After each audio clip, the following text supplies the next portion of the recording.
We're rolling. John Chambers, we gotta stop. We're just being She way has too bad. a magic wand of truth and power. Also known as a microphone. Where are we? It's the AlterVerse, Billy. Is that what we're calling it? That's what we're calling it. Welcome, That's what the kids are calling it. Welcome to the AlterVerse. Your take on... I'm sorry. Welcome to the AlterVerse Podcast. It's your alternative take on everything nerdy. I'm John Chambers, and with me today is special guest Hannah Sprawls. Hi, everybody. Thanks for having me on, John. Oh yeah, definitely. I'm so glad you could come on today. I've been wanting you to do this for a while. In fact, ever since you left as a youngling. Yes.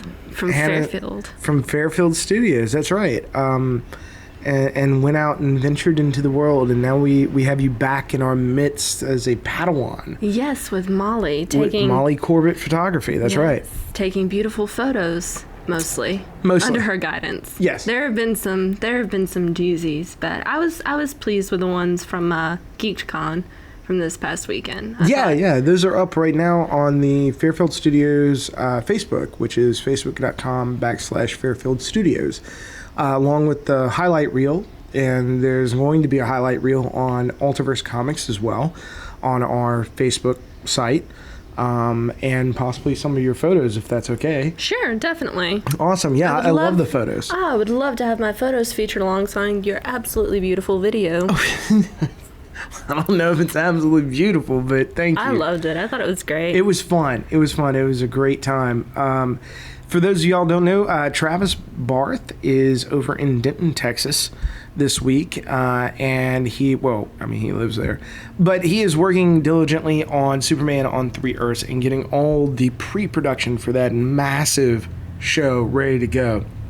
While I am over here in Shreveport, Louisiana, broadcasting live to tape from Digi Studios with the assistance of Fairfield Studios and, of course, Broken Lock Productions. It's a mouthful. It is a mouthful. Get the credits in. Right. No, I got to, I guess. Like this, we don't really have a form to the show. It's more of a conversation, and I try not to get too much of. Like, I know I'm on mic right now. And so I try not to get too much into the, hi, welcome to AlterVerse Comics. I don't have a radio voice, but you will notice that when I get nervous, which was the funniest thing when I was in college, my voice would get really high and quivery. and it was hilarious because I have kind of a naturally lower timbre, but it would just shoot up, and I would be up. Way in that falsetto. Really? Yes, and Professor Jarzabek, who was my main instructor at the time, she would just stand back from the camera and throw her hands up, like, "And what are you doing, Hannah? Why does your voice sound so weird?" But I do it when I know I'm on camera, like all the time. And I do it whenever I first answer the phone. It's just, I don't know. It's a weird tick. I like it when you answer the phone when I call, because I swear to God, I do this every time I call you. Like, I call your number, and then you answer the phone. And you're like, oh, hey. I know. I can't help it. And I take the phone away from my ear, and I look down at it. And I'm like, nope, that's the right number. Because you're expecting it to get a deep-voiced redneck, and instead you get this high-pitched, sweet, feminine... New York girl. Yeah. Do I sound like a New York girl? Well, no, but... New York for here. New York for here, which is actually kind of easy to do. You just have to not be, redneck. Viciously redneck. Exactly. Like semi-redneck. Semi-redneck is fine, but viciously redneck, no. So everyone's wanting to know. So Hannah is I'm sure you're wanting to know. You're listening to the show. Hannah is our special guest today, and Hannah is many things, actually. That's why I wanted to have her on the show. Not only is she a lover of science fiction, fantasy, all things nerdy, supernatural. Yes. Oh, I love that show. We can fill 2 hours with Supernatural. Oh, yeah, we might. Like, I do want to have a Supernatural special because You down for that? You can't see me, but I'm literally fist pumping, double fists. It's great. That's awesome. They could put me in the opening for Star Wars Episode 4. Just more, yes. That's awesome. I sounded more like a seal then. A little didn't bit. It's okay. They can do special effects. Oh, can we? Yeah, I mean, why not? Unless Why it's not? like viciously copyrighted because Disney owns them now. You know, Disney, So talking about that, like, not to get sidetracked, which we do at we times. totally can because Disney owns everything. Disney owns everything. And like, Disney, when they go dark, they go really dark. Like, Tron's kind of dark. Like, Dark Crystal, really dark. What's another one? Oh, Black Hole. Have you ever seen Black Hole? I have not seen it. My parents set me down in front of the television thinking, oh, it's the Disney Channel. It'll be fine. It's not HBO, and he's 5 years old. And I sat down in front of the TV, and I saw The Black Hole. And it changed my life forever, both in a good and very bad way. Was it like a horror movie? Like what? Describe to me the Black Hole. So the spoiler alert for those of you who haven't seen The Black Hole, and if you haven't seen it, oh my God, check it out. It is, for the time, the special effects. I mean, it's Disney, and they went over the top with this, and the special effects are amazing. The models look real. I mean, it was just. It was the closest thing to real space travel in a lot of ways that you could get at the time. I mean, it was brilliant. Even the zero-G environment is brilliantly done. Eventually they get on a ship with artificial gravity, but that's explained and everything. And so what happens is, like, this long-range mission was sent out years ago, and it went dark. Completely dark. They lost the ship, don't know where it went to. All right. Figured it was destroyed, right? And so all of a sudden, I think it's called the Pegasus, this little exploration ship goes out there with these scientists, and one of them happens to be the daughter of someone who was on the big ship. And they're floating through space, and like they have a little robot called Vincent, and he floats around, and he's like... just like that? No, he exact makes that sound noise. effects. He makes that noise. It's kind of like pew, pew. It's like total sci-fi noises. And like, he is the most awesome character in the world, though. Like, he's amazing, and he's a hero.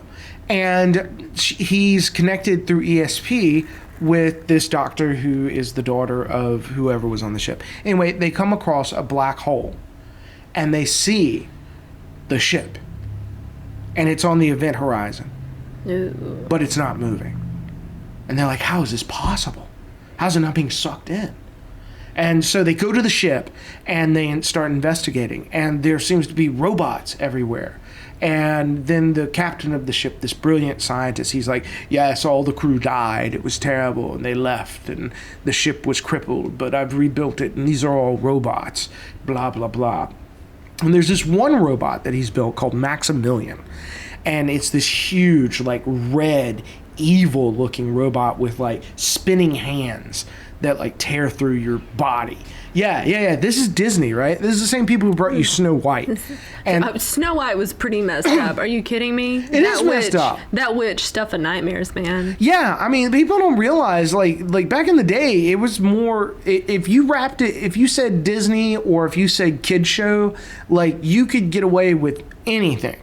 And they're like, oh no, they're just joking. No. It was violent, and this movie was very violent. But it brings up a lot of things about humanity and stuff like that. So, big spoiler here: the robots. Do you mind me telling you this?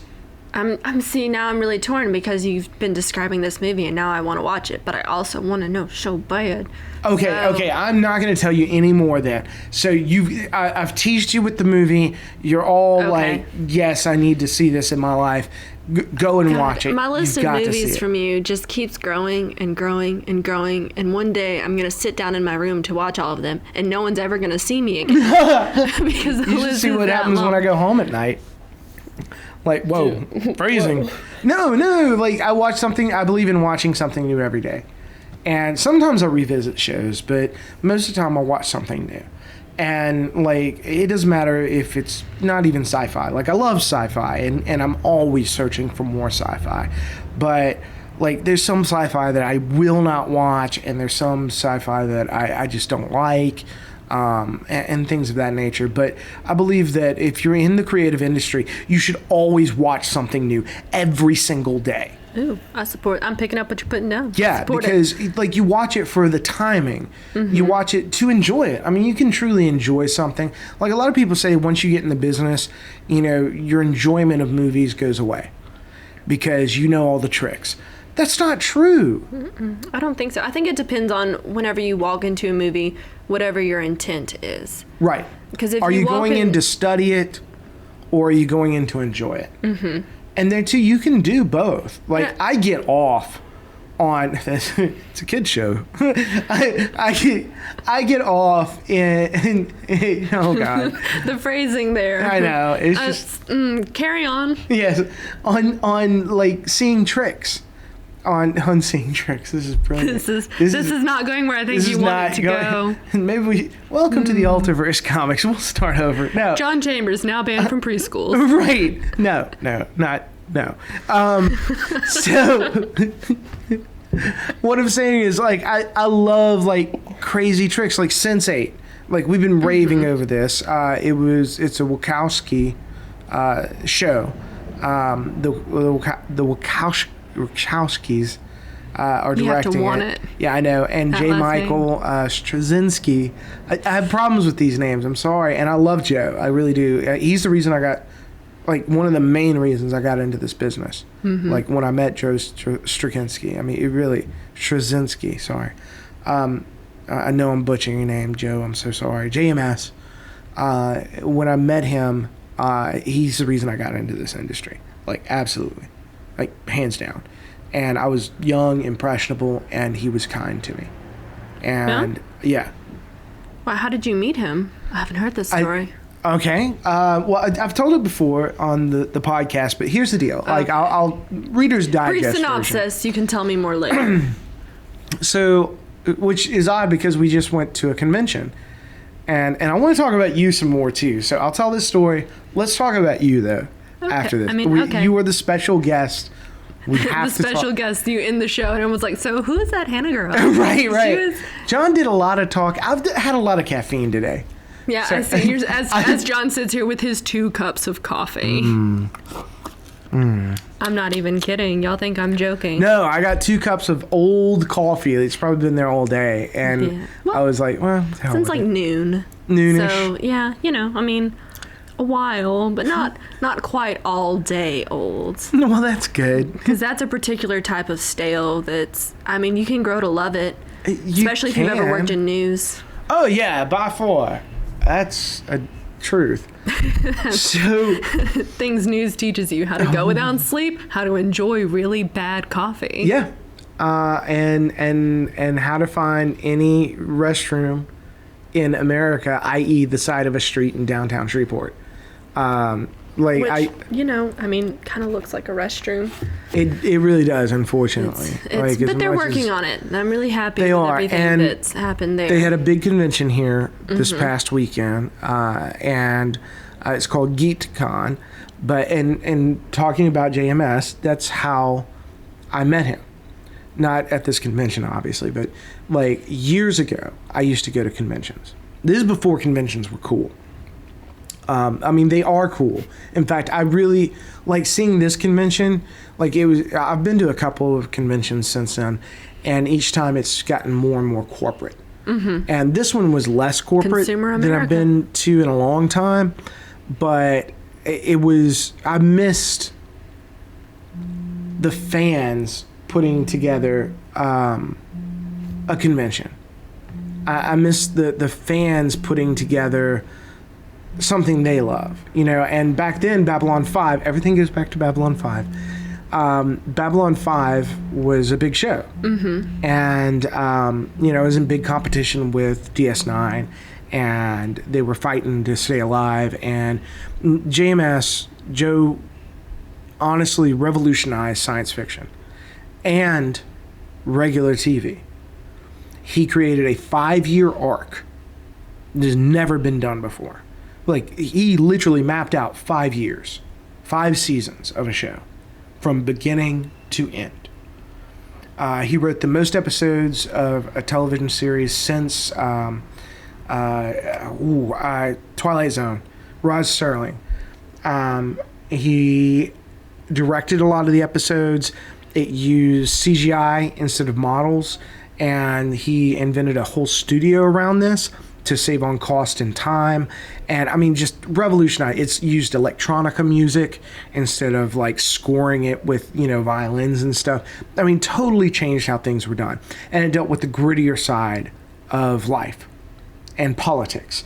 And so it really changed how storytelling was told, because we had this really nice, polished universe of regular TV. Even the court shows were a little polished. Even the dramas were a little polished. Nothing gritty. It wasn't like The Wire was hitting it hard. It wasn't like there was Breaking Bad at that time, Yeah. And so he revolutionized how things were written by writing more real and writing people, like selfish people, like, people who were sorry about things, truly sorry, and knew they could never make up for it. Yeah. And people that were flawed, and contrasting that to what I grew up with, Star Trek, it was a huge contrast, because DS9 had come out and basically ripped off his show, and there was a big lawsuit about that, because it's the exact same show, concept-wise. Storytelling-wise, it's a different show. And DS9 came out saying it was the grittier side of space. No. Like, Major Kira in the first episode is picking up a fallen pylon or something and does this. Wipes her hands. And I'm like, that's grittier? Babylon 5 showed poor people on a space station. People that could afford to get out there trying to make a new life, but then got stuck. And they're homeless, and they're living, in what they call down below and stuff. I mean, it showed a lot more of society and reality. And anyway, so I go to Babcom over in Dallas, and I was hitting the conventions pretty hard.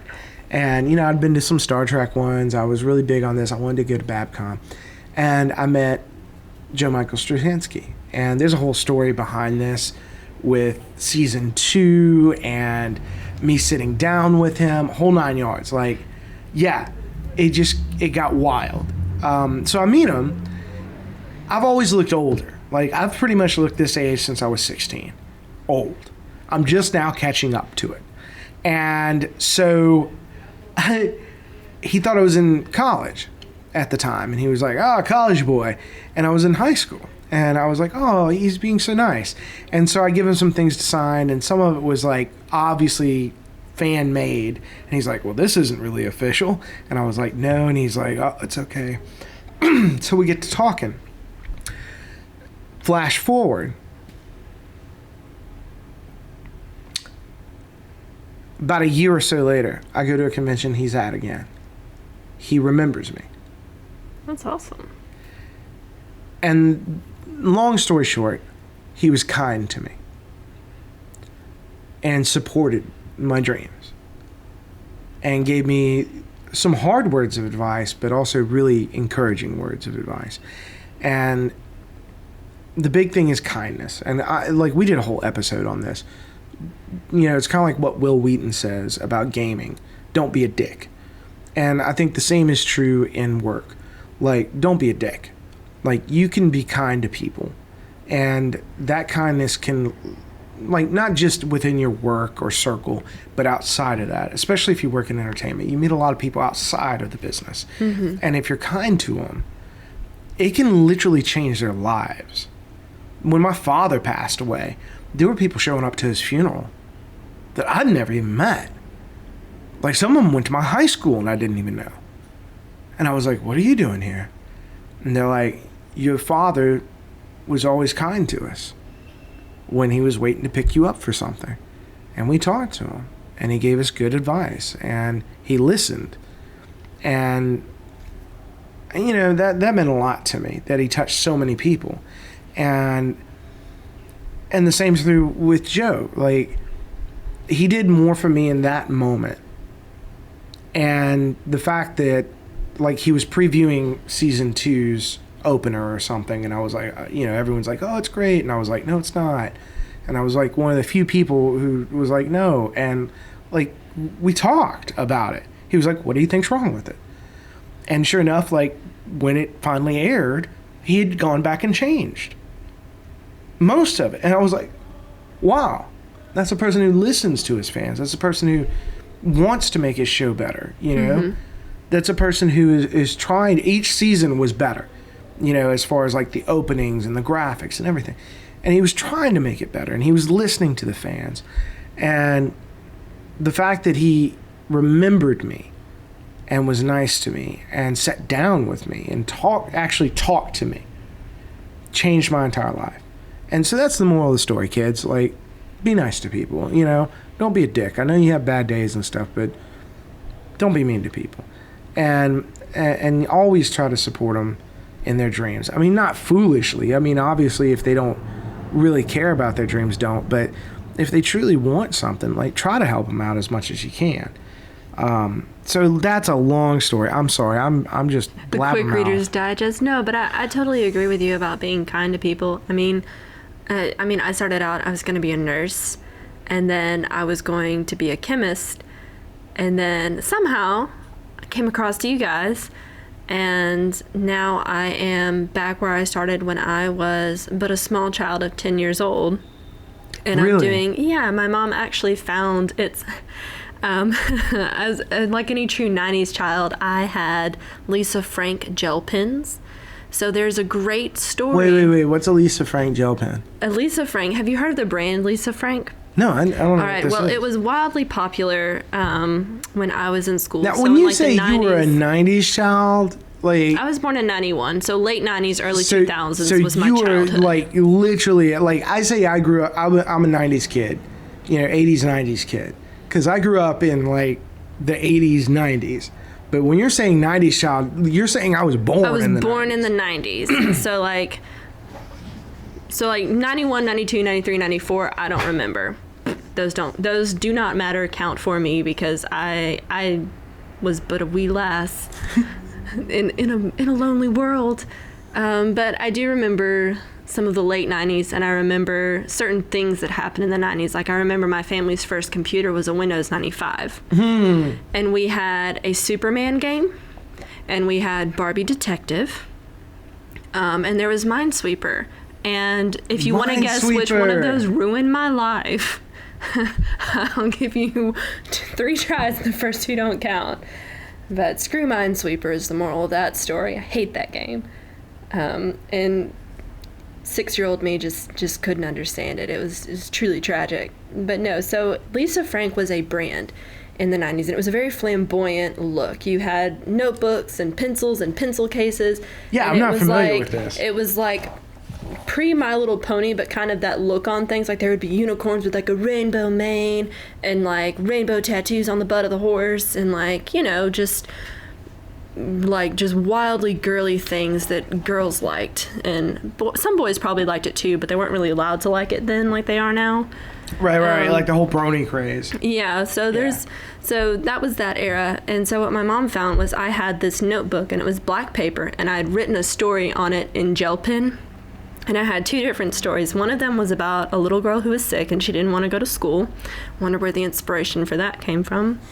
And the other one was basically like Laura Ingalls Wilder meets superheroes. What? Because that was, when I was a child growing up, basically we watched on TV what my brother wanted to watch. And so my sister and I kind of grew to love the things that he loved, because those were his favorite shows and he was so enthusiastic about it, and it became what we bonded over. I mean, my sister and I, you know, I mean, to this day, like, we love Batman the Animated Series. Like, if there's hands down one of the best animated series that's out there. Yeah. So, you know, I mean, we would watch that, and then when we got a little bit older, there's the Justice League, and if we were at my grandparents' house, we would watch Dragon Ball Z. And Chris and I took a little while to warm up to that one, just because we were like, all they've been doing is punching each other for 30 minutes. And Lash was like, shut up, it's great. And, you know, it ended up, now that I'm older, we make jokes about that, and like Pokemon, just like all of those shows. Right. Like, we grew up watching it because that's what Eli wanted to watch. And it ended up being that now that we're older, I like those things more than he does. That's like awesome. in true fashion. And he kind of came back around to comics because he and I got to talking about it in Heroes the other day, and he got to hear my why I don't like the Man of Steel rant, and he was just like, wow, you've thought a lot about this. And I said, I've been angry a lot about this. And he said, well, and we got to talking about it, and he said, I kind of miss that. And I was like, yeah, because when you have heroes and stuff, when you have characters, I mean, I can't speak for all peoples and all places, but I'm a writer, and so when I read a story, I want to be able to connect with the characters. And so when I connect with the characters, I connect with them very deeply, and like they become important to me. And so like when you kill my favorite character, I'm very mad at you. And I want to take the character away from you and take them to a place where you cannot abuse them anymore. How dare you? Which, it's not like I would ever kill my characters. I'd be hugely hypocritical. It would never happen in any way, shape, or form. But no. And so, we got to talking about it, and it's like, especially like heroes and stuff, because you've had these heroes for so long, and they kind of exist in stasis, like to an extent, like, I mean, Batman will pretty much always be Bruce Wayne, in some form or another, like in main verses and stuff. Like when you go back to it, it's kind of like, you can always go back and find where Peter Parker was Spider-Man. Yeah. And at some point he may be Spider-Man again. And it's kind of the same thing. Like, I don't know if they've ever had a different Wonder Woman. I don't think they have. Unless Wonder Girl took up the title for any period. I'm not as familiar with Wonder Woman as I should be. I want to say that, like, there was, and y'all can leave comments, of course, and tell me I'm wrong. But I want to say that there was another Wonder Woman. In fact, I'm pretty sure there was. Like, was it Wonder Girl promoted, or was it just... No, it was this other Amazonian that took over the mantle, and like she might not even been called one. I remember this story arc. I'm so sorry I'm not familiar with it. But it wasn't like a long running. Was it just a temporary thing? I think it was a temporary thing because I think she turned into a bad person. I want to say, but I'm just speculating at this point. I don't even have my phone in front of me. I can't look this up. Yeah, I mean, there are some heroes, and there are several. Like, I mean, there's been a slew of Green Lanterns, and like you can pick your Flash. There's Barry Allen, and you've got Wally West. But some of them, like Jay Garrick. Yeah. And then there's, throwing back. I like Jay Garrick. Like, everyone gives him hell, but I like him. I don't have a problem with him, but I think he needs to be revamped is the only problem. Like, I think he needs to be modernized in the old school. I think there's a lot of heroes that they could do some really great things with if they felt like it. Yeah. I feel like some of those old ones are just so great if they... I don't know. I feel like there's a lot of push to, get everything cinema ready, though. Yeah, oh yeah. And make that money. The Marvel Universe alone, like, instead of the movies syncing with the comics, it's turned into the comics syncing with the movies. And a lot of... I mean, it's going hand in hand. Well, except for, their PR stunt. The PR stunt. That's what I'm calling it. I don't really know what else to call it. What are you talking about? I could be totally wrong. But, like, they came out and they're like, oh, Thor's going to be a girl, and we're going to make Falcon be Captain America. Oh, yeah. But none of our movie lineups are going to change. Yeah. Yeah. And so I was just kind of like, I mean, I'm not saying that it was a bad gesture, that there's anything wrong with it. I think it's fine to a point. But I don't know that it makes sense to change it in the comics, because I feel like you get a broader audience and an audience that would be more appreciative of it in film. Yeah. I mean, I know plenty of other women who watch the films, but I know very few other women personally, and I'm not saying there aren't women who read comics and stuff, but I don't really know that many other girls that are like avidly into comics and read that and keep up with it. There are some that I've found are just brilliantly into it, and I love that, and it's becoming more and more accepted. Yeah, like, I think I'm encountering a lot more now than I did when I was younger. That's for sure. It's Travis and I had talked about this. It's like the golden age of nerddom right now, because now it's cool to be a nerd. To a point. Because I think the thing that I run into that can be kind of discouraging is if you say, oh yeah, I like comics and stuff, and then people start grilling you on your knowledge. And if you don't know everything they know or have like an equal or greater knowledge, then like, well, you're not really a fan. And it's like, oh, excuse me. Well, I mean, I didn't realize I had to pass a litmus test. That's happened for years. But I mean, there too, like the reason that they're grilled so hard is because, in my opinion, it's because, okay, what irritates me is the fads that follow it. I'm not saying fan. I'm saying fad, boys and girls, not fan boys and girls. And because it's cool to dress a certain way, because it's cool to be nerdy, because cosplay is fun and now it's accepted. You know, it's not like dressing up as Poison Ivy or a maid, or, you know, a French maid, or, you know, a superhero wasn't sexy before, and something you did in your bedroom perhaps. You know, but it was less acceptable, and now it's acceptable, and so everyone's like, oh, I can play dress up for the rest of my life, which is great. And they're like, yeah, I'm a fan, I'm a huge fan. Well, and this, my particular issue is more with science fiction, because they're like, I'm a sci-fi fan. Well, what's your favorite sci-fi? You know, Doctor Who and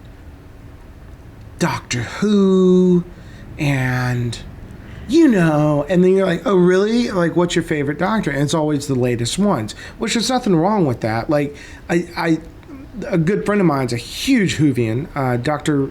William Thomas Luce III.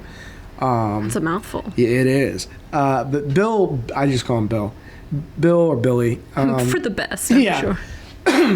Bill is a huge Who fan, always has been. Like, when we grew up, he was a Who fan. I was not a Who fan. And like, he would force me to watch old Doctor Who episodes, and I could never get into them. And then, like, when the new run came out with, you know, with the new Doctor and all, it was great. And I really got into it. And since then, I've actually appreciated more the older episodes. And now that I'm fiending for more Doctor Who, I actually go back and watch the older ones because I haven't seen most of them. And there's, you know, 70-something years of them. But my biggest issue is, like, you know, and they dress up like Batgirl, or they dress up like, you know, Spider-Gwen or something like that. But they have, or Sailor Moon, but they have no concept of what these actually are. They're doing it because it's a fad. Those are the ones. Moon was also that was a show I made Eli watch. Sorry, go ahead. No, and if you like that show, that's great. But it's the ones who don't know the show that I get irritated with. It's the ones who are doing it because it's popular to do it that I get irritated. It's kind of like, I feel like that guy. And Travis argues with me. He's like, no, it's good that they're getting out there, and that's fine. But I feel like that guy that it's like, you know, they heard a band, you know, and the band got overly popular, like Black Keys. And, you know, everyone's like, oh, have you heard the latest, you know, Black Keys album? And I'm like, I was there, man, when they started. Now it's popular. Now it's not cool. And that's what I feel like I'm doing, and I'm trying not to do that because I do want more people to embrace sci-fi. But it's kind of like you're almost, at the same time, you still got this pecking order that starts happening again with popularity, and it's I don't know, it's a little bit. Am I making sense at all? Yeah, I think you're making sense. I mean, you know, my experience interacting with a lot of people that are actually share similar interests in this vein has been pretty brief, in all honesty, because, you know, like, I was in college, I did the sorority thing.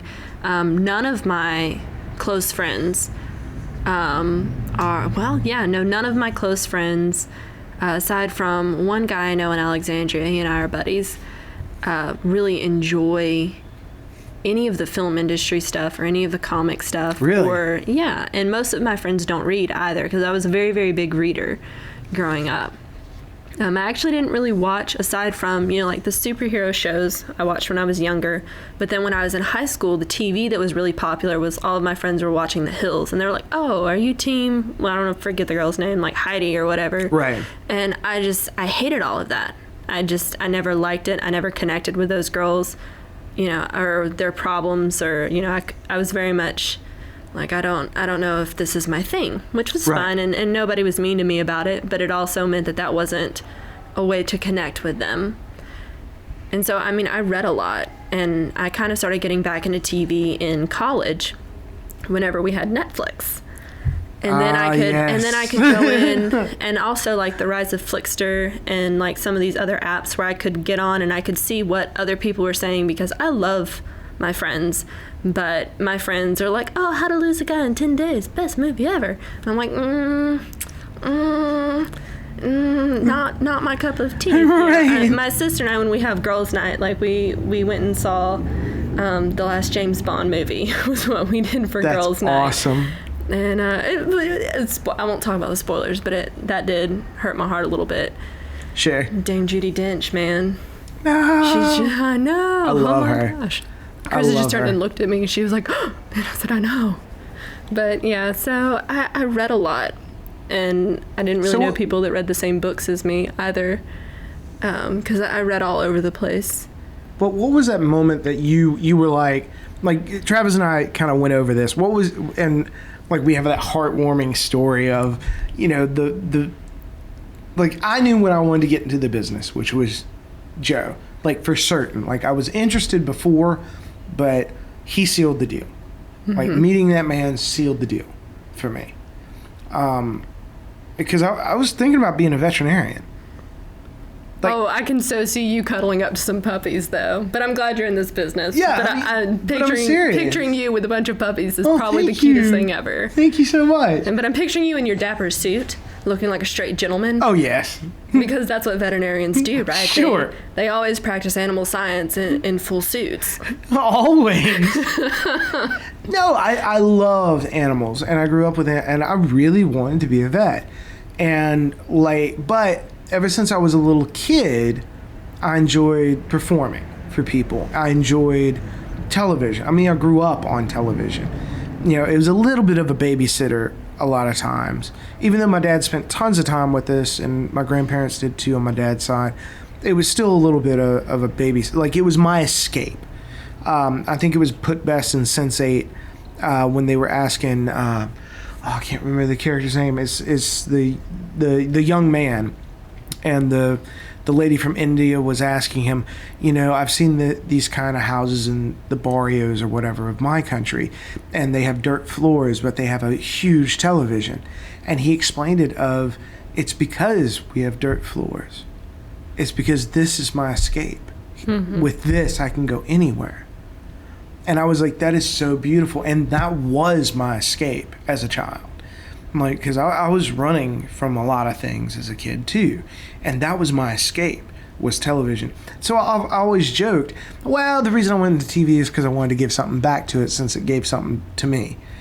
But it was honestly Joe that changed my life and made me go, yes, this is what I truly want to do. And I've been very happy doing it since.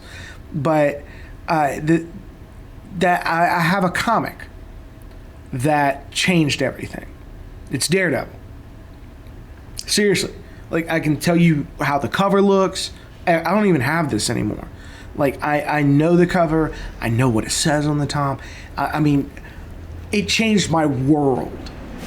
And so what was that one defining moment, comic book wise, and hell, let's go industry wise too, that you were like, yes, this is the moment that I've decided what I want to do in my life.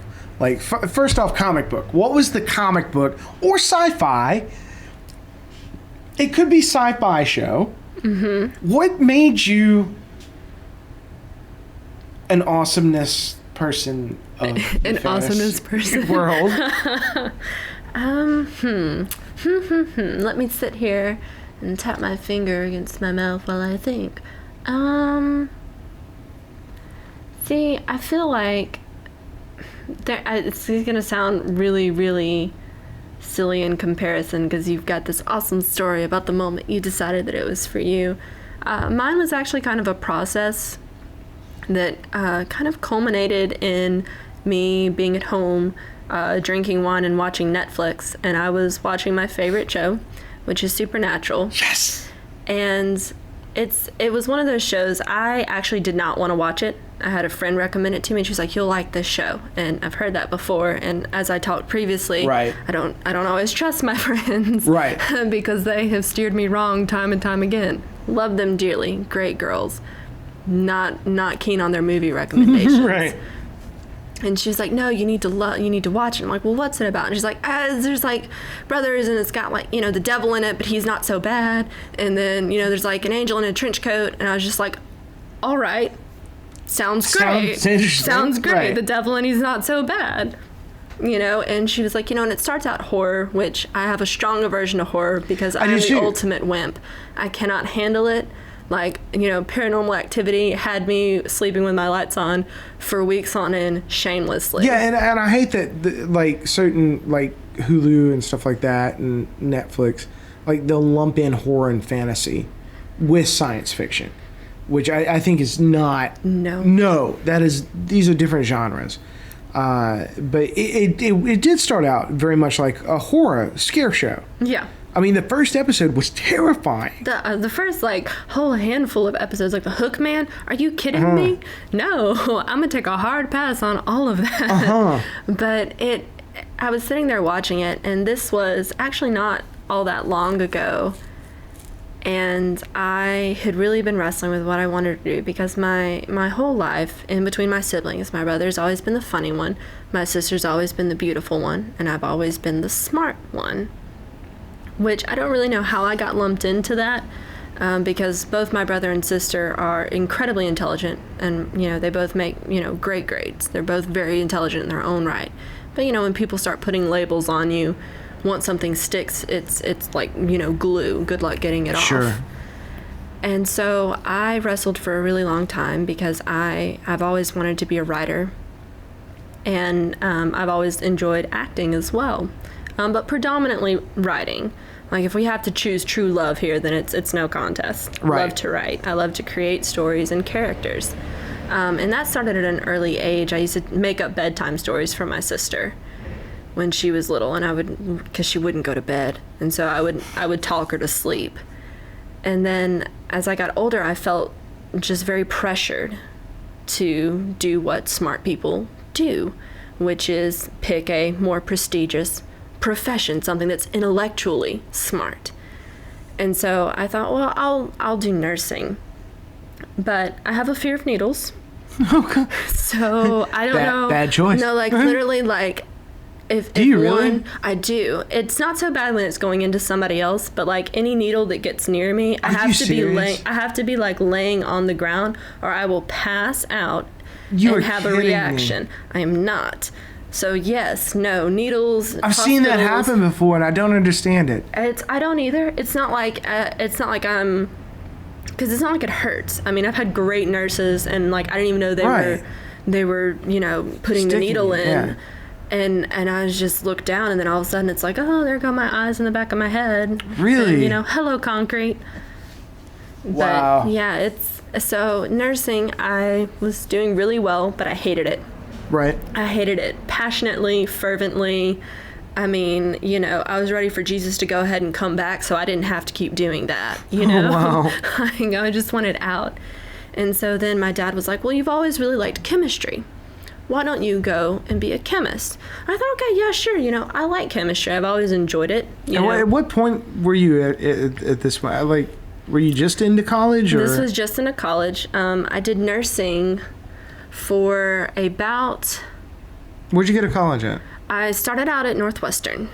Northwestern State University? Yes. Natchitoches? Natchitoches. See? It's where you gotta start somewhere. No, that's where all the cool people come from. Is it? Yes. You're like, didn't you say gotta they're start long. somewhere, and I'm like, hold on a second. No, that's where you end up. That's where you... No, that's... Oh, no, like honestly, like, no, like most of the people that I still work with to this day. The theater program there is great. Amazing. And like at the time, Dr. Juan was over the program. It's Scott Burrell now, which Scott's a great guy. He was actually one of my instructors back then. Like, he wasn't ahead of the program. He was just an instructor. He'd just gotten there. He'd just graduated college and gotten to teach at Northwestern. So it's not like he was a lot older than me either. So It was really an interesting dynamic. But everyone who came out of that program, Travis Barth, Yeah, Gregory everyone that I Washington, know Luke Sexton, Juanita Walmsley, Courtney, all these people, are working in the business today. In fact, a lot of them are here in this town working or own their own companies. Like Travis, he's the executive producer of this show, for God's sakes. Yeah, you got to start somewhere wasn't a knock against Northwestern. They have a phenomenal theater program. I'm talking about being a nurse. Start somewhere. And that's the thing. Like they have a great theater program. They really do. Some of their other programs, I didn't really experience because I went there for theater and journalism and double majored. But their core programs, and this is me being very honest, I had a very difficult time putting up with the BS, and it was bullshit. It was a lot of bullshit at that college, and they promise a lot of things that they don't offer. And I had a lot of problems with it. But I never had any issues. But their programs, like the theater program, was phenomenal. The journalism program was strong. It was growing stronger when I left. So, it had a lot of potential. And they have great teaching programs and supposedly one of the best nursing programs in the state. They have a great nursing program. They also supposedly have a really good education program. Well, that's what I'm saying, teaching. Yeah. They're known as a teaching college down there, you know. And my mother actually taught nursing at NSU, wrote a couple of books for her. She's a graduate of both Stephen F. and NSU. My older brother, he graduated as a nurse from NSU, not that there's an NSU show. And now he's a doctor who graduated from LSU. So anyway, so you went to NSU. Went to NSU because you got to start somewhere, and I thought I would start out nursing. That's what I was going to do. Don't like needles. It was a poor life decision. I regret it immensely. So then I was going to go to Tech because that's where several of my friends had ended up. Tech's a great school. And Tech is a great school. And I was going to do chemical engineering.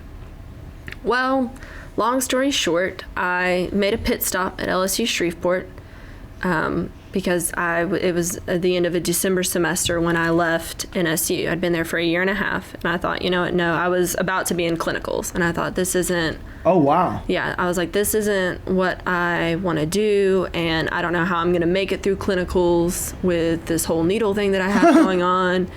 And so I made a pit stop. Bedpan's fine, needles no. I made a pit stop at LSUS, and my financial aid got messed up. And because the system hates people, I lost my financial aid. And so then I thought, uh-oh. So I ended up never leaving LSUS, which ended up being one of the best things that ever happened to me because it derailed my plan that I had had because I felt pressured and I felt like I needed to go and do this thing because people were telling me, this is what you should do. And it derailed that, and it put a lot of great people in my life who steered me in a different direction. And at NSU, I ended up, I saw a flyer up for a play. And I decided I was going to audition for it. I thought, I haven't done any acting in such a long time. Northwestern? No, this is at LSU. LSU. Okay. Did I say NSU? Yeah. Probably said NSU, but I meant. Okay, so this is at LSU with Shreveport. Robert Alford, right? Robert Alford, great guy, love him. Yeah. And I think that was he and Professor Jarzabek over there both really reached out to me, and they helped me a lot. And they got me involved. And I mean, I took some courses with Dr. Alford just because I wanted to take some theater courses. But it was a really good first step towards being like, you know what? No, I don't think I want to do chemical engineering. I don't think that's what I want to do with my life. And then before I knew it, I was dusting off my laptop. I was digging through my old flash drives, and I was looking at things that I'd written and stories I'd started to tell. And I thought, I miss this. I miss this so much. But it was really hard for me, even then. And what really helped push me over that hump was when I started interning with Fairfield.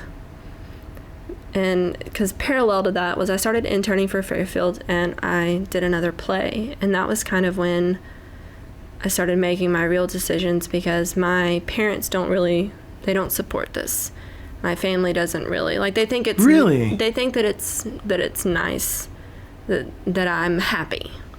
They're glad that I'm happy. But as far as, I mean, like, my parents haven't ever come to see one of my plays. Not since I was in college. Wow. And I'm not sure. I mean, I know my mother, she thinks I could be a good writer, but I don't know if what I would write would be something that she would enjoy. I know what you mean. And so Yeah. and even like, you know, my screenplays that I make, you know, and that makes it hard because you want your parents to be proud of you, especially when, you know, you've spent so much time working and doing things that you thought would make them proud. Yeah. And so it can be very, very hard to kind of let that go and say, you know, I love you, Mom and Dad, and I'm sorry that you're not going to be able to come and support this, but I still have to do it because this is what I really want, and I think this is what's going to make me happy.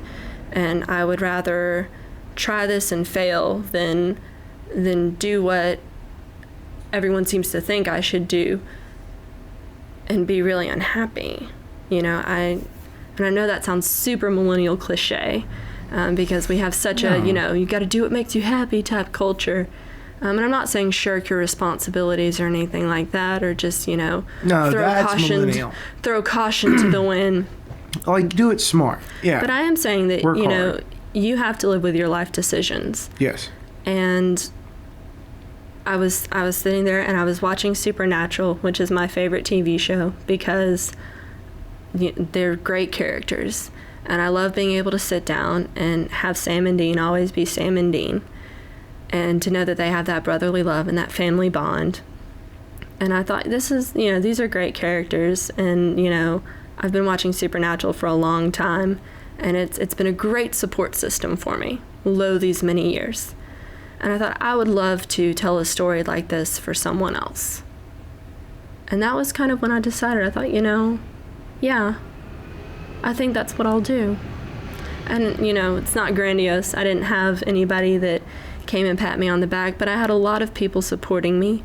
And when I came back and I said, hey, can I intern? Clint was like, sure, come on.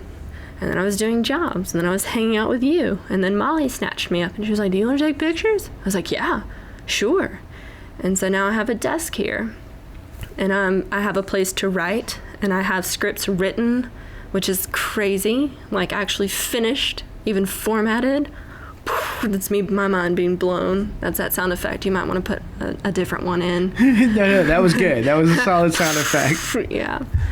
But, you know, I mean, for some people, it's not always big, monumental things that happen. Sometimes it's just people that support you and say, hey, you know, I think you'd be good at that. I think you're talented.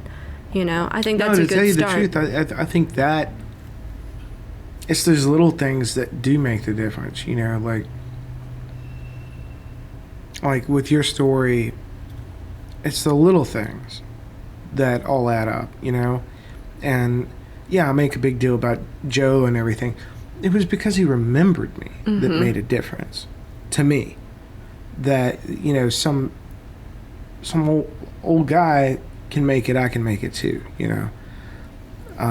That's, you know, I was a young kid at the time, but yeah, I mean, I think it's the little things, and that goes back to don't be a dick. I mean, you know, support people, especially people that actually give a shit about what they're doing, and it takes a huge leap of faith to try with all your might, you know, instead of a half-ass try. Like millennials, like this whole idea of I'm entitled to so much, and I can do it by just trying a little bit. And that means I've tried a lot, you know. I spent the day at Rhino Coffee talking about ideas. And that means I'm a business owner. No. That was your day off, is what it was. Like, you were talking about ideas because that was your day off. You were still working, true, but that was your day off. The actual hard work of it, that's where it really comes through. And, you know, sometimes it's really, really tough. And it's really, really tough to get that support and to have someone there that makes you feel whole. You know, because you want to... I'm really bad about like with my little brother.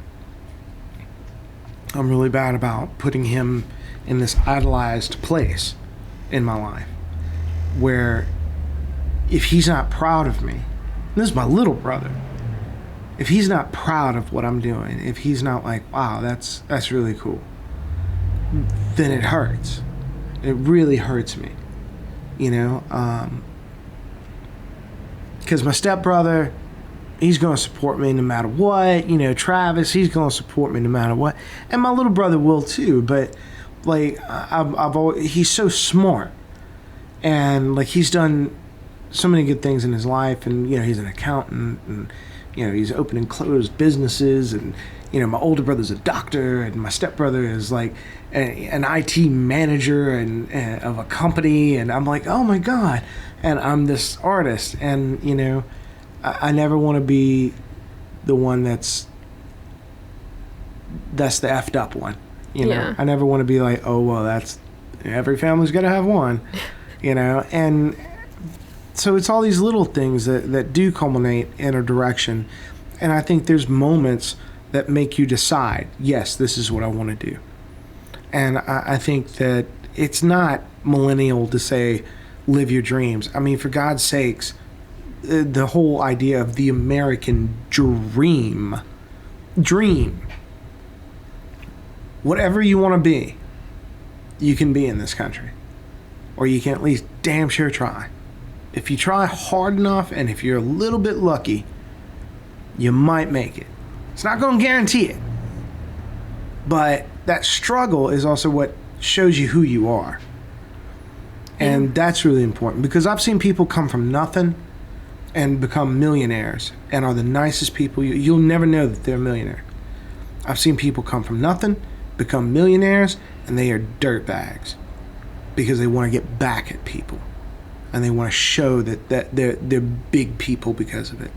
And so it can go either way. Mm-hmm. But the idea is, and both these people worked very hard to get there. But it shows you what kind of person you are in the end. And the adversity of it, it's not about the falling, it's about how you bounce, kind of, and what you learn from that. You know, I don't agree that, you know, I don't look at it as a failure. I look at it as a learning. No, it was a freaking failure. Like, go ahead and accept the fact that it was a failure. If you take ownership of something, you will be stronger.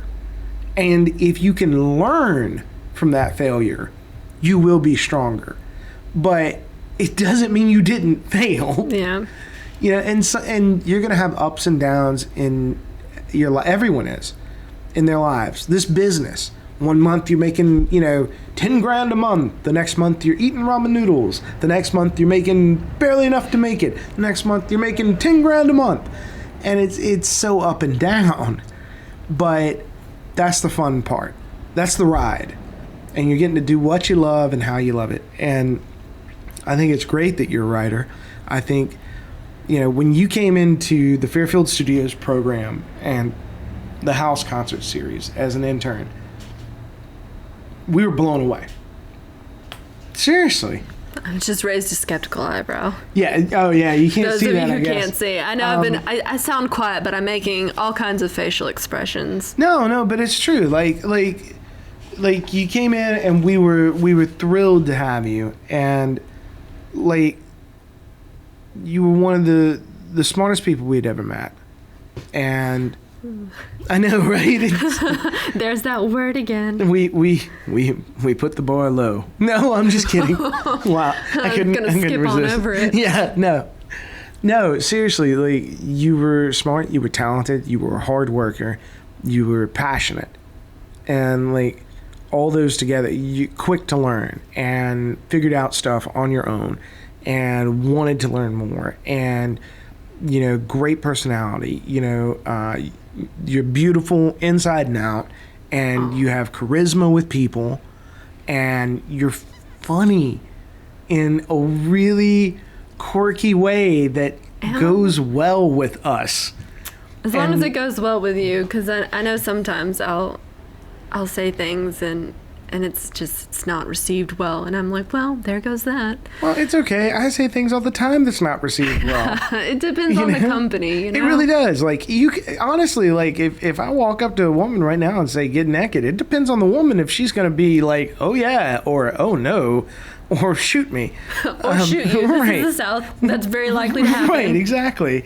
So, I mean, it really depends. But, no, seriously, like, it was great to see you in the program. And, like, since then, you've graduated to, like, Padawan status of, you know, you're moving on with your profession. And you're a producer. You've produced both for broadcast news now and, like, for commercial work and full-on shows as well. You know, with Fairfield Studios, and you're working with Molly Corporate Photography now as a photographer. You're a very talented photographer. And, you know, of course, you're writing. And I think all those things is why I wanted to have you on the show to talk about your experiences and, of course, nerdy stuff. But can't leave out the nerdy stuff. You know, and I think it's beautiful. Like, that story that you said is beautiful. And, like, honestly, like, I am blown away that your parents are like, well, that's nice. That's not. I mean, that's a gross oversimplification. No, I know, but yeah, I don't know if I. I mean, I love my parents. Yeah, and they love you a me. lot. Like, these people are wonderful. Don't get us wrong; they're not like mean parents. No, my parents are awesome, and they do support you. And they do support me. Yeah, wholeheartedly. It's just, I know what you're talking about. Like, when you go into that, I'm going to be an artist. Like, it's kind of like, oh, well, once you get over this phase, are you going to go back to being a veterinarian? Yeah. When are you going to go back and get that chemical engineering degree, Hannah? Right.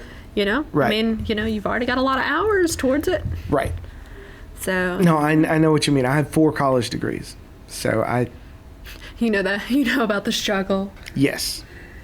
But completely. On the degree train. Hey, I enjoyed college for the most part. Like, in fact, I was a failing student in high school.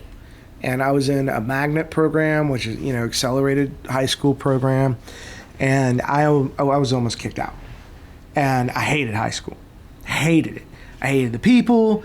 You know, I had my handful of friends that most of them, I to this day, are the closest people in my life. Like, and that's like a handful. Like, we're talking a couple. One of them is my stepbrother. So, you know, it's like another family. person that so my family, you know, the Culligans and Billy Luce, Dr. William Thomas Luce III. So great. You know, so like it's kind of like very, very small grouping. And like the counselor brought me in. She's like, you know, I really think you should go into air conditioning repair or some sort of vocational, because college isn't right for you. And like, it completely depressed me. Like, I almost completely failed out then. So I barely scraped by. She was like, really, I just don't think that you're prepared or mentally aware enough to go. Like, she was brutal. She was like, and it wasn't one of these, I'm going to talk hard to you so you'll do better. Because that never works for me either. Like, don't challenge me. I hate challenges. I challenge you. Oh, go to hell. You know, if I want to be challenged, I'll play the next level of Mario Brothers. But, I mean, seriously, it's like, so kiss my ass. Like, if I heard one more challenge speech from a politician or an administrator of educationals, you know what? I challenge you to get a real damn job. You know, you're teaching me how to write, and you've never written. You're teaching me how to act. You've never acted. You're teaching me how to do film. You've never shot film. How dare you tell me I suck? You know, and it just irritated me, you know. And you have English teachers teaching math. You have math teachers teaching history. Really? Really? And you're telling me I'm out of place? This 2-bit counselor that has a bad sex life? I even know her name. Like, I'm not getting into her name right now, but I do know I remember her name to this day. And I was like, to hell with it. I went home and I graduated. I was not happy. I went home. I crawled in my room And my dad finally came in and said, look, you got two choices. You either get a job or you go to college right now. And I was like, well, hell, I really don't want to work right now. And so I went and applied to BIPSI and Bossier Parish Community College. Flash forward, 4 college degrees later, at one point I had a perfect grade point average. I had most of it paid for by the colleges themselves. Got scholarships. I was so good at some of this stuff. And all of a sudden, yes, college was for me. That was my thing. Hated public school. College was it because I could do what I wanted. College was so great. Yeah, it was great. And they, for the most part, they treated me like an adult, except when I went to Northwestern, which the programs treated me like an adult, but the general courses did not, because they treated me like it was 13th grade. And I explained to them, I'm paying you. Do you know what other professions they're called out there, that a man pays you to do certain things? Yes, so calm down. So, I mean, yeah, so I grooved in college. But, you know, it's a big deal, that support system, and it's important to have it. And, like, we definitely live in an era of choose your family. Mm-hmm. Like, you can pick your family.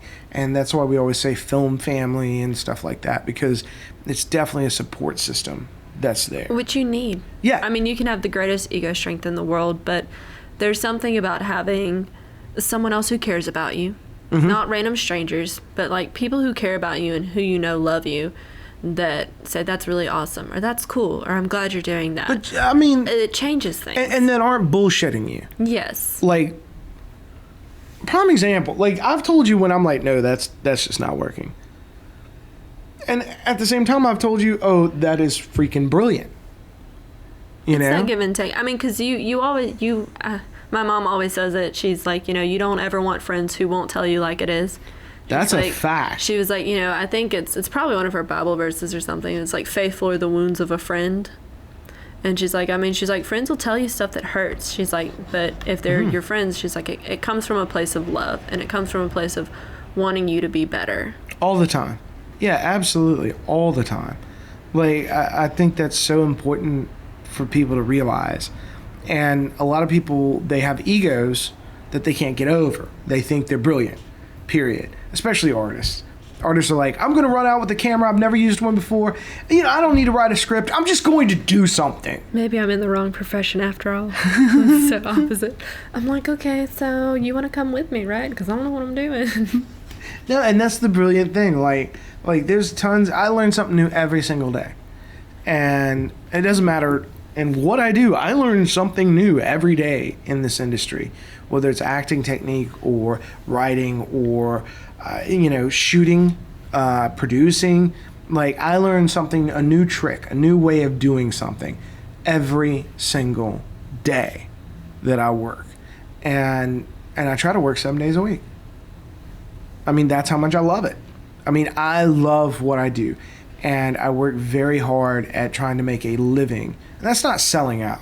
That's called, you're doing what you love every day. And you get better and better as you move along, you know? I'm not Spielberg. I never want to be Spielberg, ever. Like, seriously, like, some of his stuff just does not work for me. You're like, no, but really. Yeah. No Spielberg. Right, but I mean, some of his stuff is brilliant. But, I mean, you never want to be the best. You want to surround yourself with people who are better than you so that you can learn and collaborate. That's the great thing about that. So, I don't know, I've kind of rambled on too much about that, I suppose. I think we've picked several topics and we're like, this is good. Let's sit here for 40 minutes. No, and it's fun. Like, I think it's important for people to know these stories too. Like that was a very personal story, you know, of how you chose the career that you chose, you know? Watching Supernatural and drinking wine. It's extremely brilliant. personal. It's brilliant. To me, you know, it's like you were telling me before we went on, you know, you were always Spider-Woman. Oh, the fan. Spider-Girl? Yeah. Yeah. But that was my first comic that I ever bought. We went into a store and I saw Spider-Girl, and at the time the Spider-Man, TV show was airing. I think on like Fox 33 or something like that. It was one of their afternoon cartoons. Mm-hmm. And I saw Spider-Girl, and the first comic that I ever bought and read on my own was the one where I guess like Peter Parker had married Mary Jane, and he was injured. I don't know if he was like missing a leg or if it was just hurt Right. or like what was going on with him. But I remember the daughter's name was May Parker, and she had short like black hair. And in the comic, she gets injured and she gets a black eye. And her mom, Mary Jane, walks in on her changing in a room, and she sees the black eye, and Mary Jane starts to cry because that's what she never wanted for May. She didn't want her to have her dad's powers or to fight crime or to do any of that. And so that comic was my first introduction to comics. And I still think that that's a pretty powerful story even now. I know probably hardly anyone read that or remembers it, or maybe not. I could be totally wrong about that. But it stood out to me, and it made me curious for more. And then I started reading Deadpool. I don't know how I made that jump. That's a hell of a jump. The next thing that I got into Deadpool, and But I mean, still Marvel Universe. yeah, So still Marvel, which is odd because I always watched a lot of DC cartoons. Like, that's because the DC animated universe has always been phenomenal. no, they've always been like, I mean, on They're their P's great. and Q's. Like, But I mean, I grew up a Marvel kid. Like, I still love Marvel. I love DC too. Don't get me wrong. Like, I love Superman. Christopher Reeves. You know, like old school. But the newest. Sorry, you've heard my rant before. Well, I know, but no one else has. But no one else has. I don't know if I want to subject anyone else to that rant because, you know, we've got a time limit, John. We do have a time limit. But Another day. Another day. Another But day. I And think I will give you a bullet point list of all the reasons that Man of Steel is the reasons doves cry. Oh my God. Anyway, I did actually have a really good conversation. I met a vendor at GeeksCon, and he got me all hyped for Batman versus Superman. So now if this movie lets me down, it's just, I don't know, I'm going to have to go home and take an angry nap because I won't be able to be conscious and deal with that fallout. Oh my God.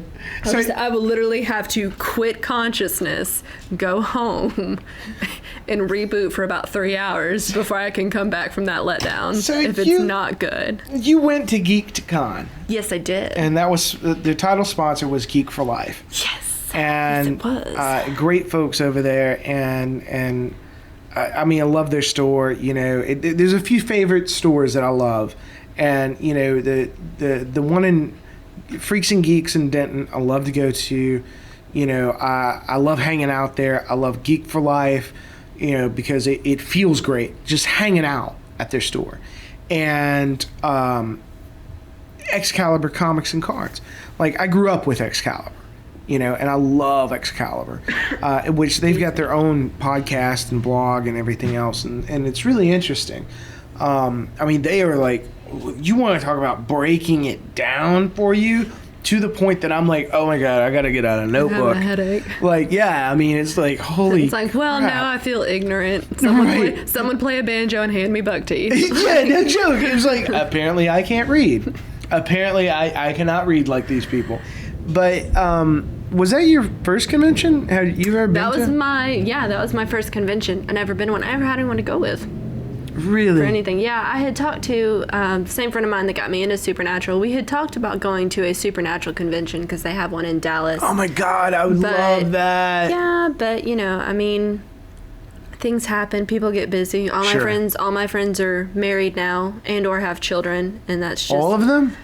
all my close ones. Yeah, pretty much. With like Really? excluding my guy friends, but like pretty much all of my female friends at this point are either married, engaged, have a child, or some combination of those three. That's crazy. So, you know, it's the way things kind of shake down these days.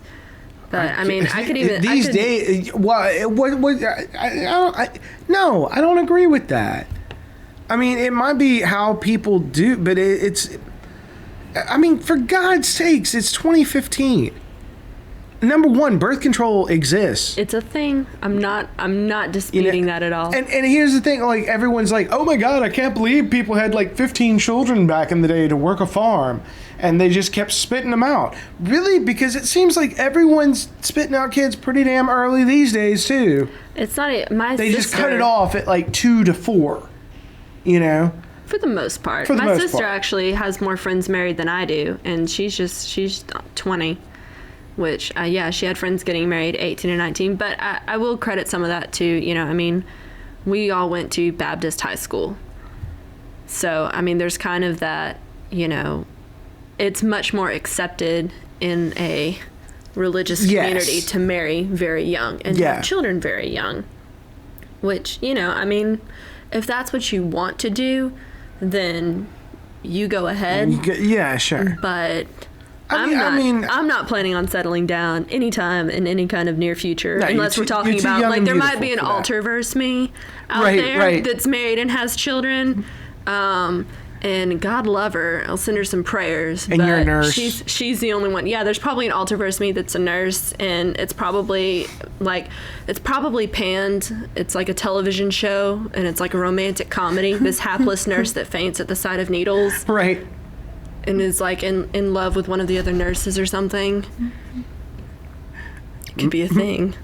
Hold on.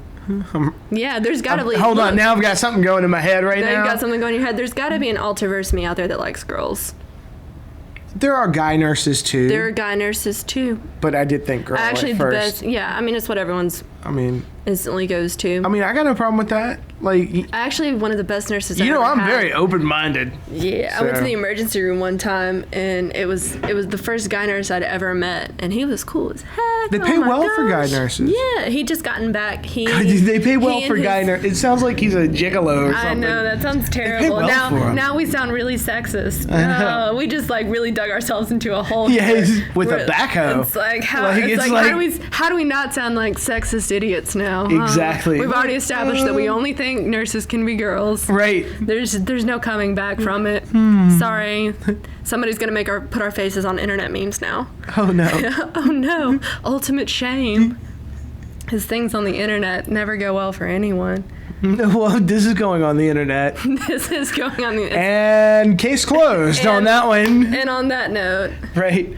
No, but I mean, yeah, sure, there's an alternate universe where you're a nurse, you've got 2.5 kids and a dog. Mm-hmm. And with my life partner. With your life partner. Girlfriend. For sure. And there's another version of me that probably has more than 2.5 kids.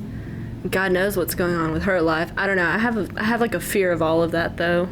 Really? Yeah. Not of like children. Children are fine. I think that children are a little bit sinister, though. Oh, God. Well, no, kids Don't you babysit on occasion? I do babysit on occasion, and I'm going to tell you right now, kids are much,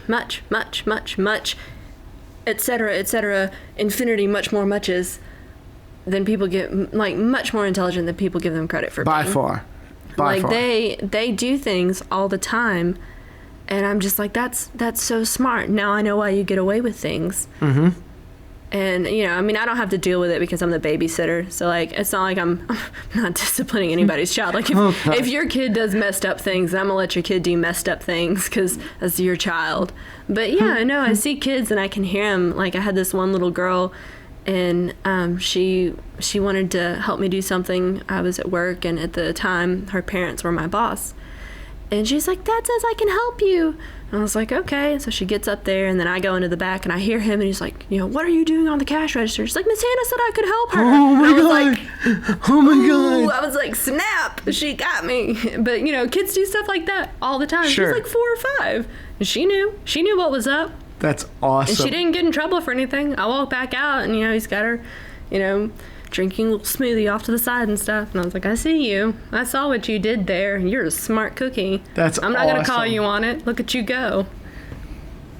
But yeah, that's very cool. Kids are smart. Kids are smart, and they're devious. And sometimes they're just mean. Like, I had this little girl. Oh, gosh. Yeah, I know. I had this little girl, and I went to they had their melted ice cream out on the back porch. And so I was like, you know, I was on my good babysitter flow. And I was like, I'm going to go pick up after these kids. And so the older one goes outside with me. And I've heard this story. I pick up the ice cream cups and I turn around just in time to see the 2-year-old lock me out of the house.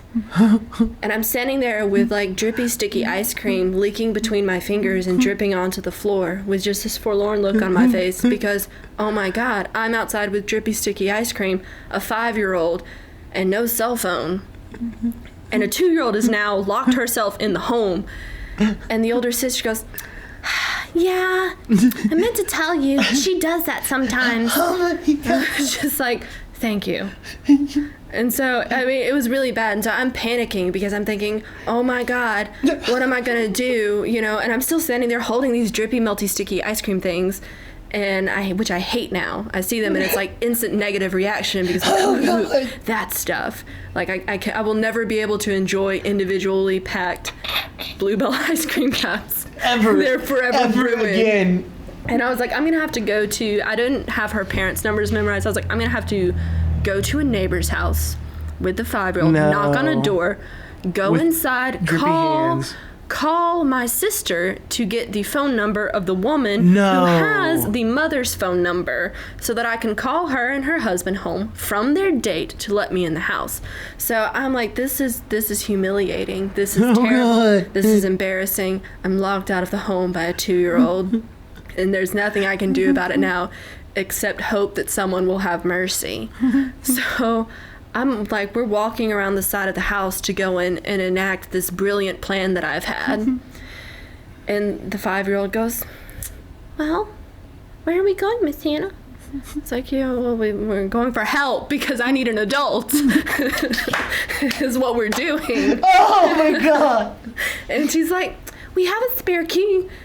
Stop. Drippy, melty, sticky stuff hitting the ground. And then suddenly, you know, and that's when it all hits me like, okay, we can do this. Okay, Hannah, you can be an adult. You don't need an adult, you're adult for this. You've got this. So she walks me back around to the house and she's like, it's up there. So I get the key down and like the 2-year-old's just sitting there watching Frozen and, you know, singing at the top of her lungs. Partying it up. Like she doesn't care at all. And so then I was like, you know, you can't do that. It's like, you can't do those kinds of things. It's like, what if something bad had happened to you? She didn't say anything.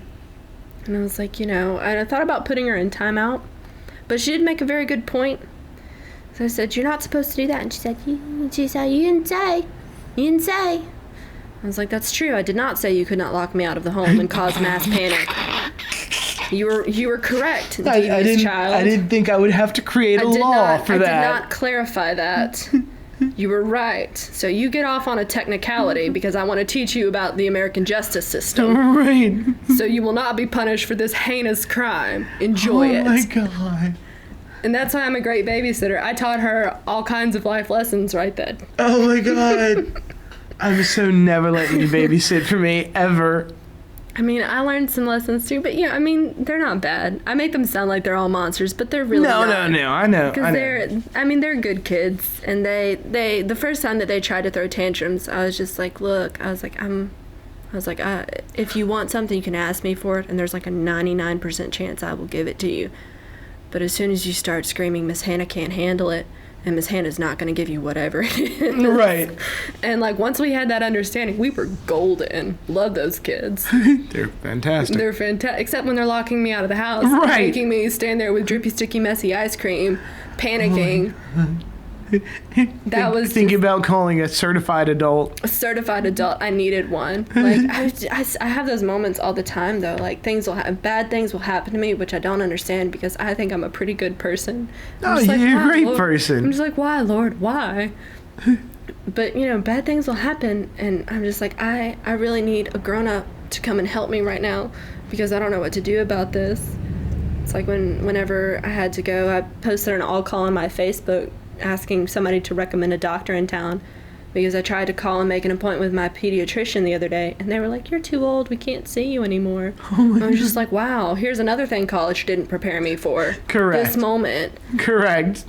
And I'm not saying that it's the most devastating that I've ever been. No, it hurts though, doesn't it? Yeah, like it's like losing an old friend. And I was like, well, and the nurse that works there has been the same nurse since I was like, little kid. Right. I mean, she's been there 20 years at least, probably longer than that. Who is your pediatrician?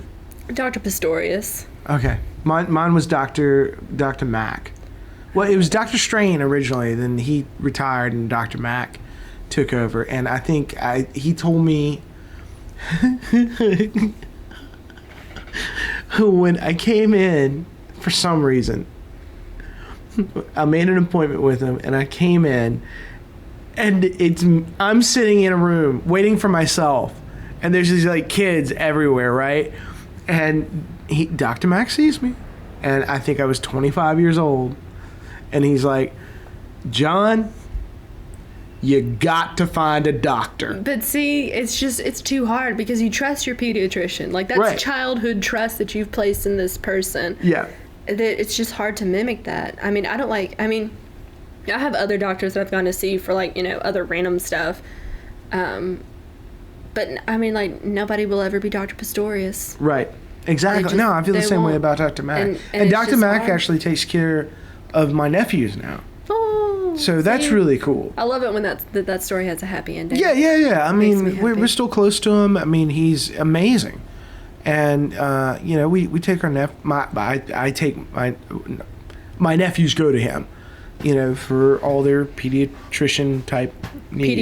Pediatric needs, yeah. Yeah, I've been stumbling over every word all night. No, you've been I got great. you on pediatric. No. Well, I mean, it's been a long day. I mean, you've been busy. I've been busy. I got up so early this morning to get that desk assembled, and she ended up not being able to come until like 1 in the afternoon. Which I'm so glad to see you have a desk I here. know, at and isn't it Digi awesome Studios. with my hutch? Can't wait to put official stuff in it. I know. And things. And I have things. so many stuff and things that are going to go in there. That's awesome. But first I have to go office supply shopping, which I'm actually kind of bummed about because I'm so bad about buying office supplies. Like, I like the fact that we rearranged this entire room for you to put your desk in. I'm so happy. And you put it in a spot that we did not arrange it for. Nope, that wasn't planned. I trusted the salesman. I made a very critical error in that I told him the space that I had and that I needed the desk to occupy, and he said it would.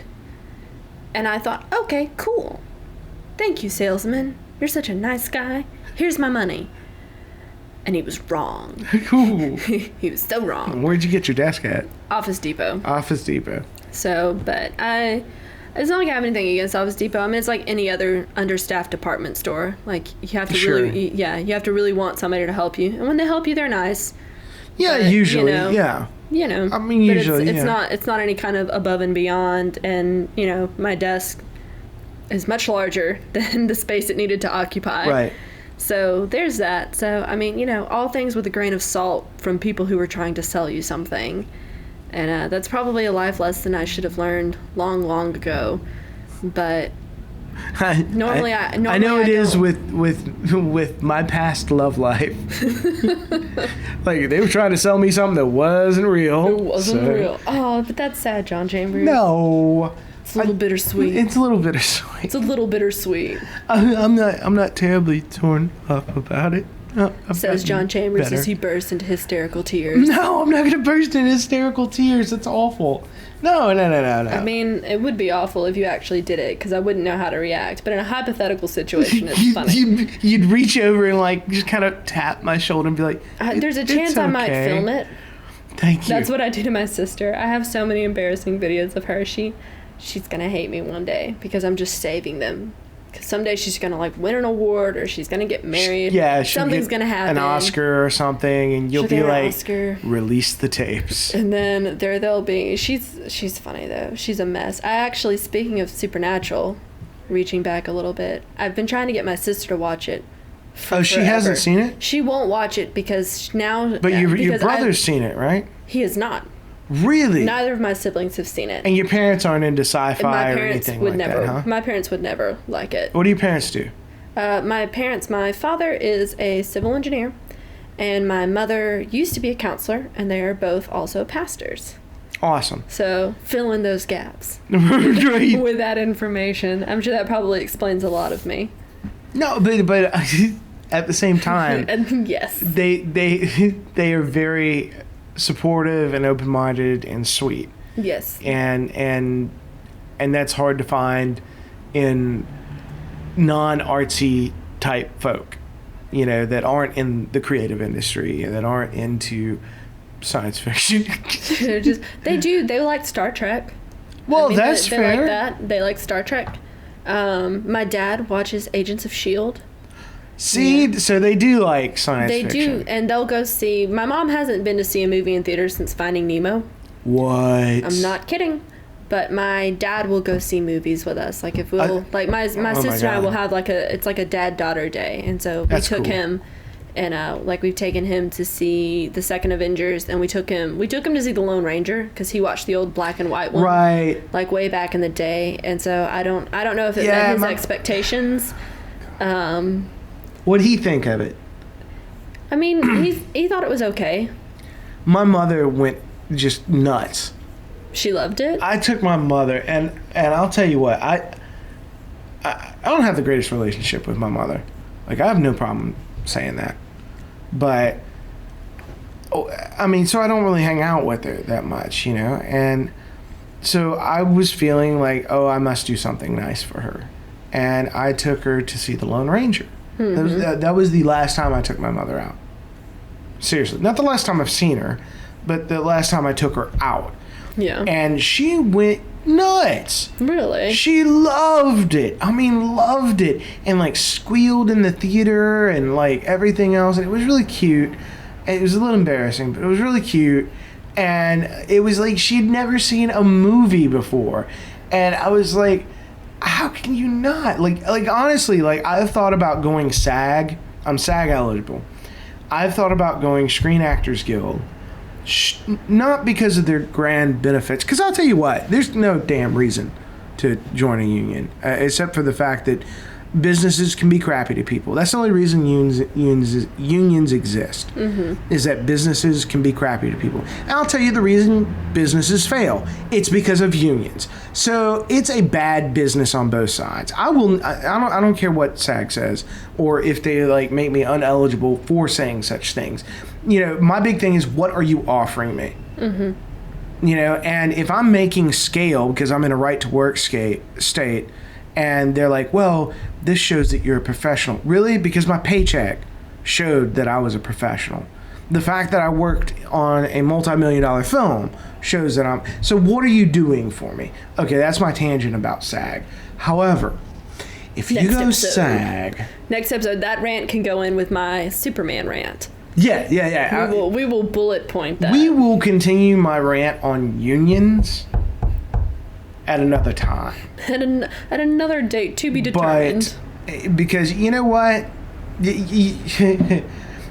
I love all these artists that are like, okay, I'm going to rant just a little bit on this. I knew you couldn't resist. I can't.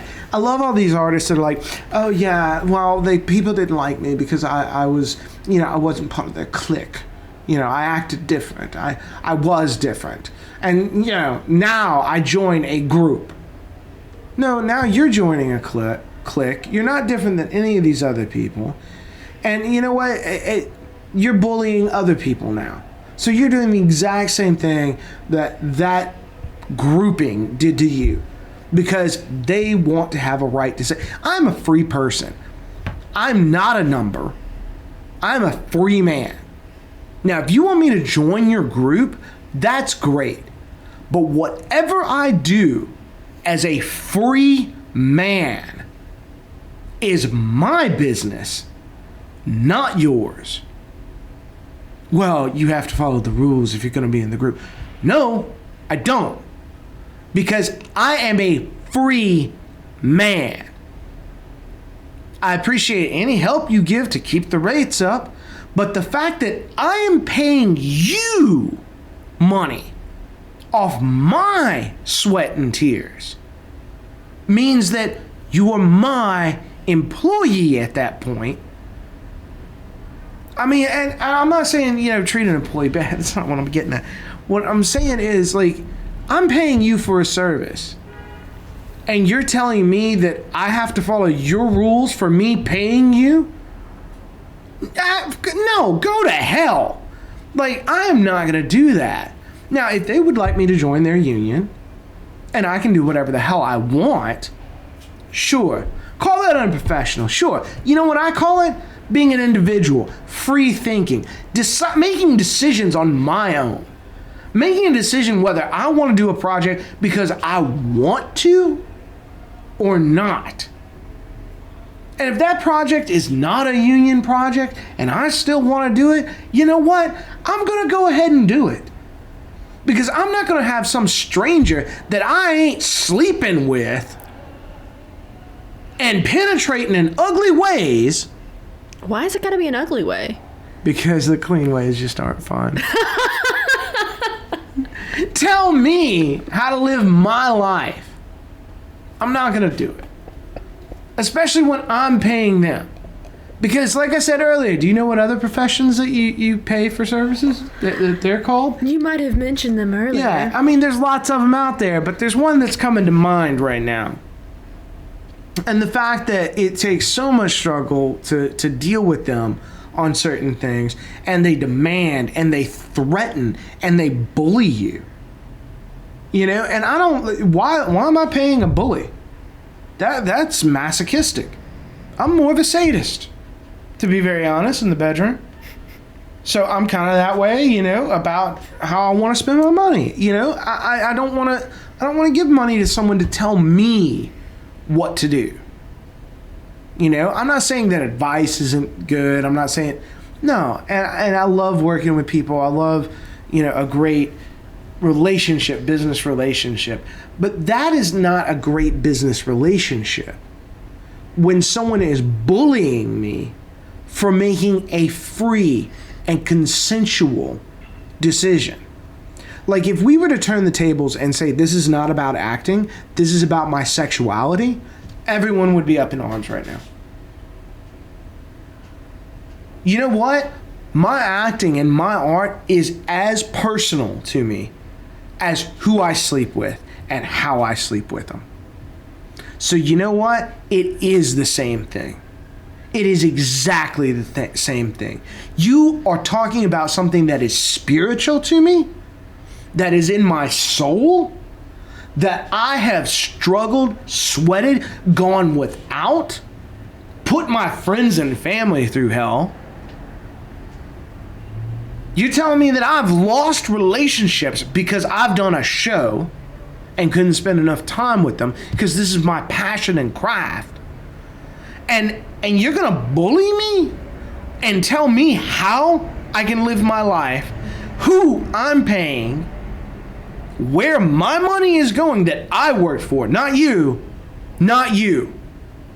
that I worked for, not you. Essentially, you are a banking system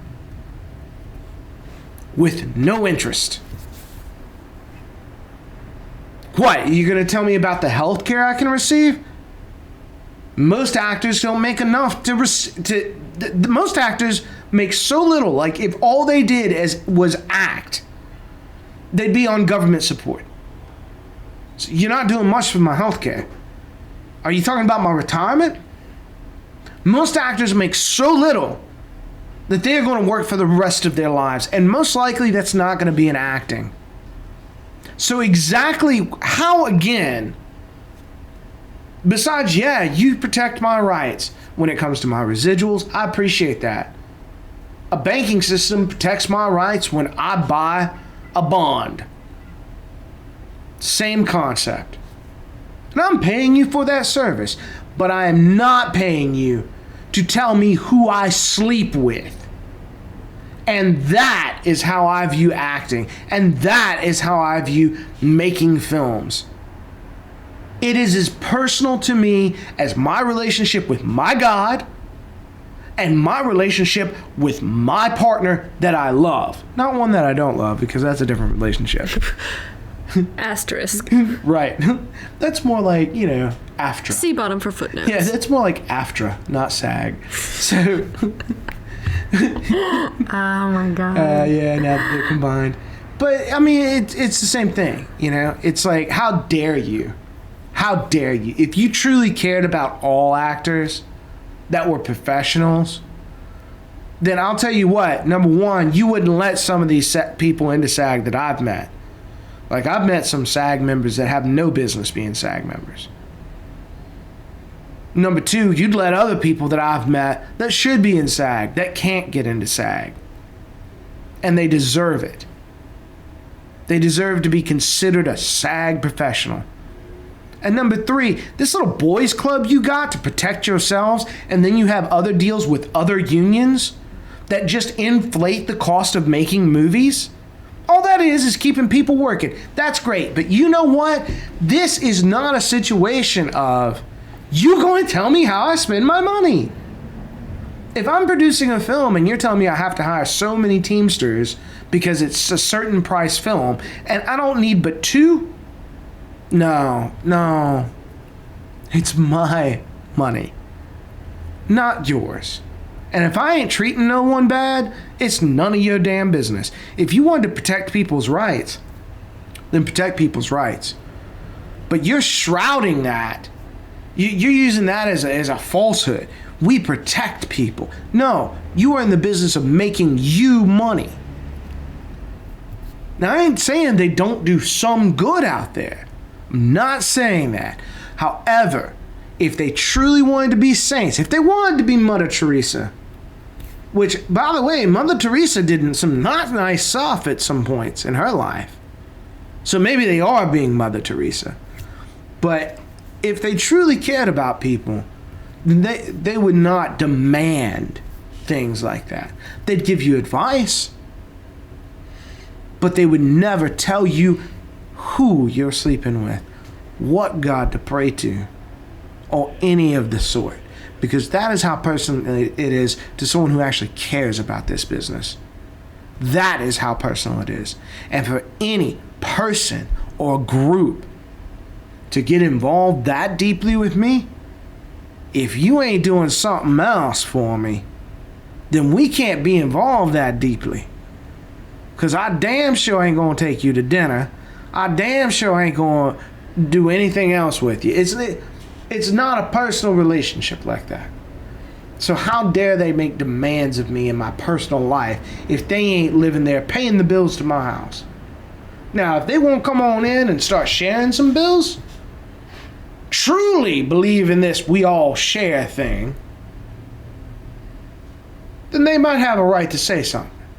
But until that point, no thank you. And that's why I don't join. However, you can get free movie tickets at some theaters if you're a SAG member. So I have considered it. John Jamer's opinion on unions. Boom, boom, boom. Yeah, I know, right. Now they're like, that SAG eligibility is revoked. So there's that. I haven't never really thought about it. I guess because, I don't really do much acting. I don't know if I would ever qualify. Anything that I would act in would probably be something that I had written, just because that's a lot of times that's just kind of how that cookie crumbles. But I don't know. I guess I'd never really thought about it that much. It's a lack of forward thinking on my part, I guess. I don't know. I hadn't thought about unions. I'm just baby steps.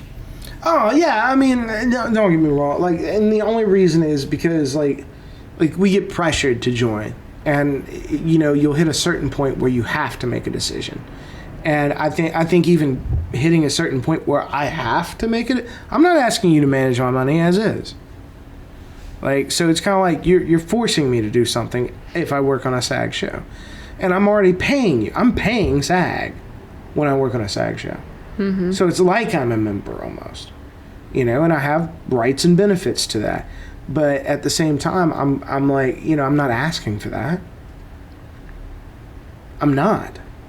So it's kind of like you're forcing me in a right to work state. You're forcing me as a free man. I'm not a slave. I'm not an indentured servant. I'm not. I am a free man. And that's one of the things about sci-fi that I love, is when it talks about Fremen, like in Dune, the Fremen, the freemen, and there's an individuality, and I think that's, and being an individual isn't about look at me, I dress different. No, being an individual is knowing who you are and being what you want to be, and if you want to be a better person, you choose to be a better person. Mm-hmm. It's hard sometimes, but if you want to be an actor, you choose to be an actor. You want to be a writer, you choose to be a writer. And that's individuality. It following the status quo is not individuality, unless you really want to be a veterinarian or a nurse / chemist type person / whatever it was. Yeah. So I mean, I didn't mean to go off on that rant. Oh, you hit it. I was waiting for people to pop up and start clapping. Thank you. Someone to just lean in the window and be like, Laura! Thank you. Because, John Chambers took us to church. I just feel so passionate about this. That's why I talk to you about it so much, because I love talking to you about it. I love to see your passion in it. I love the fact that, you love the industry, much less sci-fi and everything else in comics. But, the fact that you actually, to me, you look happy when you're working. I'm extremely happy when I'm working. But that's because I've never honestly really thought about SAG. So now I'm going to go home at night and lie awake in bed staring at my ceiling until I give into the urge to Google search everything. Well, there's also the Writers Guild. So there's, and the Writers Guild. Oh, my God. Yeah, now I've crushed your world, right? I'm going to come in tomorrow and I'm going to have just bloodshot eyes with bags under my backs. And you're going to come skipping in. What's wrong, Hannah? I'm going to be like, you ruined everything. You destroyed everything in this reality. It sucked me down into a vortex of depression. What do you think happened? You're a writer. What do you want to write? What do you want to write? Honestly, this is going to sound super, super cheesy and cliche, but I really enjoy just about everything, barring horror. I don't like horror, but I don't like horror, but not into gore. I don't like horror, especially not just torture films and stuff. Yeah. I can't, and it's fine if you do. Everyone is entitled to their preferences. I don't actually, but some people do, and there's nothing wrong with that. There's nothing wrong with it. It's just a personal preference. It squicks me out. I can't hang. But I also don't like romantic comedies.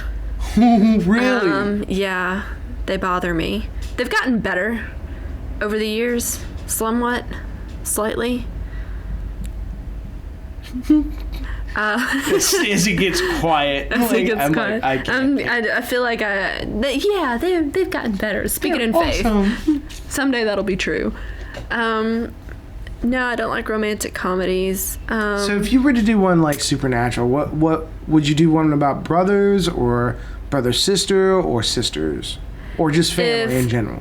Family in general. I had an idea for a show that was similar, and it was a father, brother, daughter trio.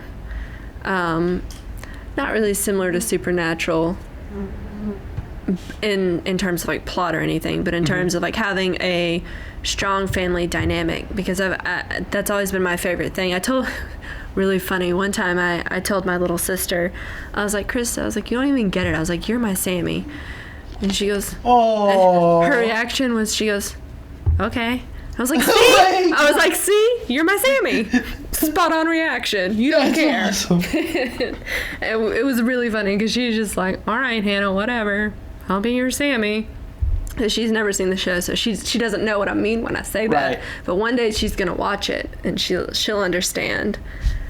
That's sweet. But yeah, no, I really like that dynamic in the show, and I like that it's they're brothers, and I think a lot of that does stem from the connection that the actors have outside of the show. Yeah. Because they're genuinely friends. Right. And they like each other, and I think that does translate on film. I do too. I think it definitely comes through in the way that when you watch Sam and Dean. I really feel no, that's how I feel about my brother and sister. I'm very close to them, and I love them, and there's very, very little that I wouldn't do for them. I don't know about selling my soul to a Crossroads demon. That's a little spoilers. That's for anyone who's never seen it. It's a little much, but but for the most part, yeah, every now and then, especially because I've been the older sibling and the younger sibling, so I relate to them. So you're like a middle child then? I'm a middle child, Me yes. too. And so I connect with Dean and Sam both in different scenarios. But you have a really strong family to work off of as well. I mean, like you seem to be really connected with your family. Yeah, I love my whole family. My family is, I know what I said earlier might not have given that impression. that's a single instance because it's their beliefs, because they are pastors. And in film, in general, there's violence, there's cursing, there's bullshit, there's sex, there's different things. So you're telling me they haven't watched Sense8 yet? They have not watched Sense8. Have you seen this? I still haven't, because you keep telling me I need to, and it's on my list, my actual list that I have from John Chambers. It's a good list that I'm giving you. But I haven't had time. I'll tell you what not to watch too. Stargate. Sorry, we watched Stargate when I was a kid for a little while. Oh, God. Yeah, SG-1. Oh, yeah, it was a thing. I started Stargate Universe because it was strongly recommended by a client and friend of ours. Were you able to get into it? You know, I tried. And I'm actually going to finish it out. It's only 2 seasons. It got canceled. Mainly because now I'm curious as to see how much they ripped off Battlestar Galactica. Like, it's like characters, plot points, entire stories, entire episodes. No. Yes. Why? Like, almost, it was like they took the script and just changed the names. Like, it is so close to Battlestar Galactica. It's terrible. Unbelievable. But the bad part is, like, you can definitely tell that it's Stargate. Like, Stargate is, you know, they were trying to be grittier with Stargate Universe. And the Stargate community, a lot of them didn't like it because Stargate is very, lighthearted in a lot of ways and that sort of thing.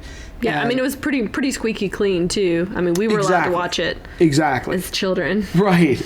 And I never got into it, ever. Like, I watched the movie, didn't get into it, didn't think they went far enough. I tried watching the series, SG-1. I didn't even like it. Like, the first episode, I was like, no. I got to the second episode, because I try to give things at least 3, maybe 5 episodes, if I'm like, it might have potential. But 3 for sure, and, like, if I shut it off at 1, oh, you know I don't like it. Done. Yeah, and so that one was like a oneer. And then I tried Stargate Atlantis. I think I gave that one 2 episodes before I was like, I can't deal with vampires in space right now. And then SGU, and I got to episode 5. And the first 4, I mean, it was very, very slow. A lot like the first 4 miniseries for Battlestar.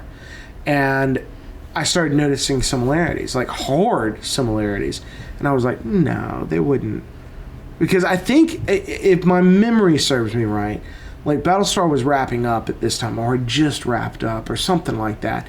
And I know sci-fi is shotgunning it constantly with shows. And this one had a lot of production value. It had a lot of production value. And it looks really decent. But the stories were direct rip-offs. I mean, direct rip-offs. And I was like, I've seen this. It was nothing new. And the sad part was, because they didn't want to make it completely like, a serial where every episode depends on the last episode. They did have an overarching arc for the season, an overarching plot in general, and they had these character arcs, and the character arcs were 9 times out of 10 always resolved by the end of the episode. And so you would get this build, and then they're like, in certain episodes, they're like, oh shit, we got to wrap this up. And then that was that. And so they just, it's fixed. Ha! Everyone freeze framed and smile. And it felt like that in a lot of ways. Some of the performances were really good, especially as the scripts got better. But you can tell a lot of times those actors are giving their all to what is on this page. because what is on that page is so uninvented. It's just not inventive at all. It is literally, we stole from our own channel show. To plot devices, entire scripts, everything. And I'm finishing it out. It's only 2 seasons. And I cannot find another space voyage type movie or show that I can really get into right now. See, don't you hate that? I call it my movie slumps. Yeah. And it's just, anytime I have several shows that are, because I have a variety of shows that I enjoy. I mean, obviously, like Supernatural will always be my true north. Yeah. And so if anybody were to ever ask me, like, what influences your writing? What influences all of this? I would be like, well, it was Supernatural, hands down. Right. But I have other shows that I do enjoy, just in a variety of genres, and they're really random. I watch some of the most random crap on TV. I watch a lot of documentaries too. I don't know why that happened, but it happened. I watched an entire thing about a bunch of girls that went to do amateur porn in Florida. Oh my God! Yeah, have you seen that? Cam Girls, right? No, it was like Hot Girls Wanted Hot or Girls something Wanted. like that. That's it. Yeah, I watched that the other day. Messed me up for days. No, I'll tell you what. I've seen Life After Porn. This is really getting off topic. It's just like, where did they go at the very end of the show? Okay, so where we wanted to. Yeah, sci-fi porn. And other things. It's sci-fi porn cosplay. Everyone together now. Oh my God. Slide to the left. Take it back now, y'all. Oh my God. So Life After Porn is a decent documentary, but it's really depressing. Yeah, they all are. No, Kink or Kink.com or something like that. That one's actually really interesting documentary. Because I also watched one on long-term isolation in prisons, and that messed me up. Oh, I haven't seen that one. You should watch it. It's very, very interesting. I didn't know a lot of the information they had in there, but I felt very educated when it was done. But I also felt really helpless. Yeah, I don't want to watch that one, I don't think. Because it can be very hard to get people to rally behind decent treatment of inmates, and I think I think that it's really sad in a lot of cases because they've done studies, and I would have to research it more. This is just what I've heard in this documentary, single source. They were talking about just how messed up people that are in long-term solitary confinement. I mean, these are guys that go years, and they get 1 hour outside of their cell. They haven't been physically outside in the sunlight in that period of time. They don't really have any interaction with people except with their prison guards, and then they finish their time, and then they're put back out into the public. And they were talking about, it's just like, those inmates almost always end up being more violent and in more trouble and more likely to commit a violent crime when they get on the outside. And I was like, well, then that's not good. That's not good at all. Dear God. Yeah, watch it sometime. Watch it with a glass of wine, but watch it. Oh, God. Yeah, I'll have to check it out. Wow. Yeah, I know. Super, super exciting stuff. But yeah, so I watch random things, but anytime I hit like a TV slump, it's really hard. And at that point, I will start going to people's suggestions. Someone suggested that I watch Gilmore Girls. No. Yes. And I thought, you know what? Okay. Because last time someone suggested something and I really, really, really didn't want to do it. It was Supernatural. And I ended up really, really loving it. It's like, so I'm going to try. I watched like one episode and I'm not going to try again. Oh, God. Well, you know what? It's not like it's a horrible I'm trying show. with Buffy. You're trying with we Buffy? have Sunny and Sunnydale, which is a podcast the AlterVerse does on Sunday. Or Sundays in Sunnydale. I'm having a hard time getting into Buffy. Really? I'm not a Buffy fan. I'm not. I want it. You can always watch the Angel spinoff. Oh, did I hurt your heart? I think I like Charmed better than Buffy, to tell you the truth. Oh my God, I forgot about Charmed. Right? What the heck? Right? Yeah, I remember that because it would come on. I might be getting my shows mixed up. Or my eras mixed up. Because I think it used to come on the same channel or like around the same time. Do you remember the show Moesha? Yes. Yeah, didn't it come on? Am I crazy? What? No, I don't think you're crazy. I think they came on, like they aired at the same time because I remember watching them around the same time. You've just officially crossed the border into nerddom, because anytime you can remember time slots of a nerdy or sci-fi fantasy show, you have crossed over the line. Do I get a hat? Or a t-shirt? You I would prefer a t-shirt because I don't really have a head for hats. And it's kind of unfortunate. Well, so we can put you in a t-shirt, I'm sure. Unless it's really cold in the winter. And then I'll do like a beanie or something. But that's only under duress. Oh, God. We need to wrap things up for this episode of the AlterVerse, I think, because, I mean, we've been going close to 2 hours now. Oh, my gosh. Which is great, and we've been all over the place. We have been everywhere. Next time, from personal stories on down. I have a bulleted list that I meant to email to you of topics for us to talk about that I'd actually prepared things to say. I've got to find out, because you were like, oh my gosh, I got to do a list. And I'm like, no. And you actually did one. I did do a list. Let me see if I can find it. And she's got a MacBook out here, and it's I got it out just in case John started talking about things and I got really lost. I could Google, so none of you had to know. I got teary over some of the stuff we were talking about. It was really sweet and very personal. I loved it. I'd love to have you back on the show again too. I would love to be back.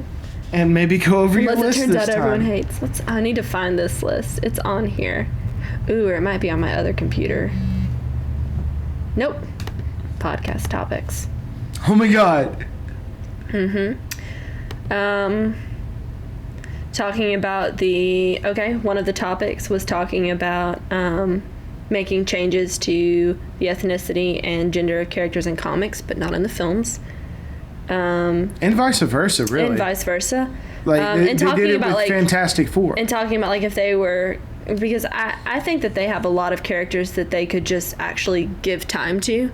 I think that they do have some great minority and female characters that they just haven't really done as much with.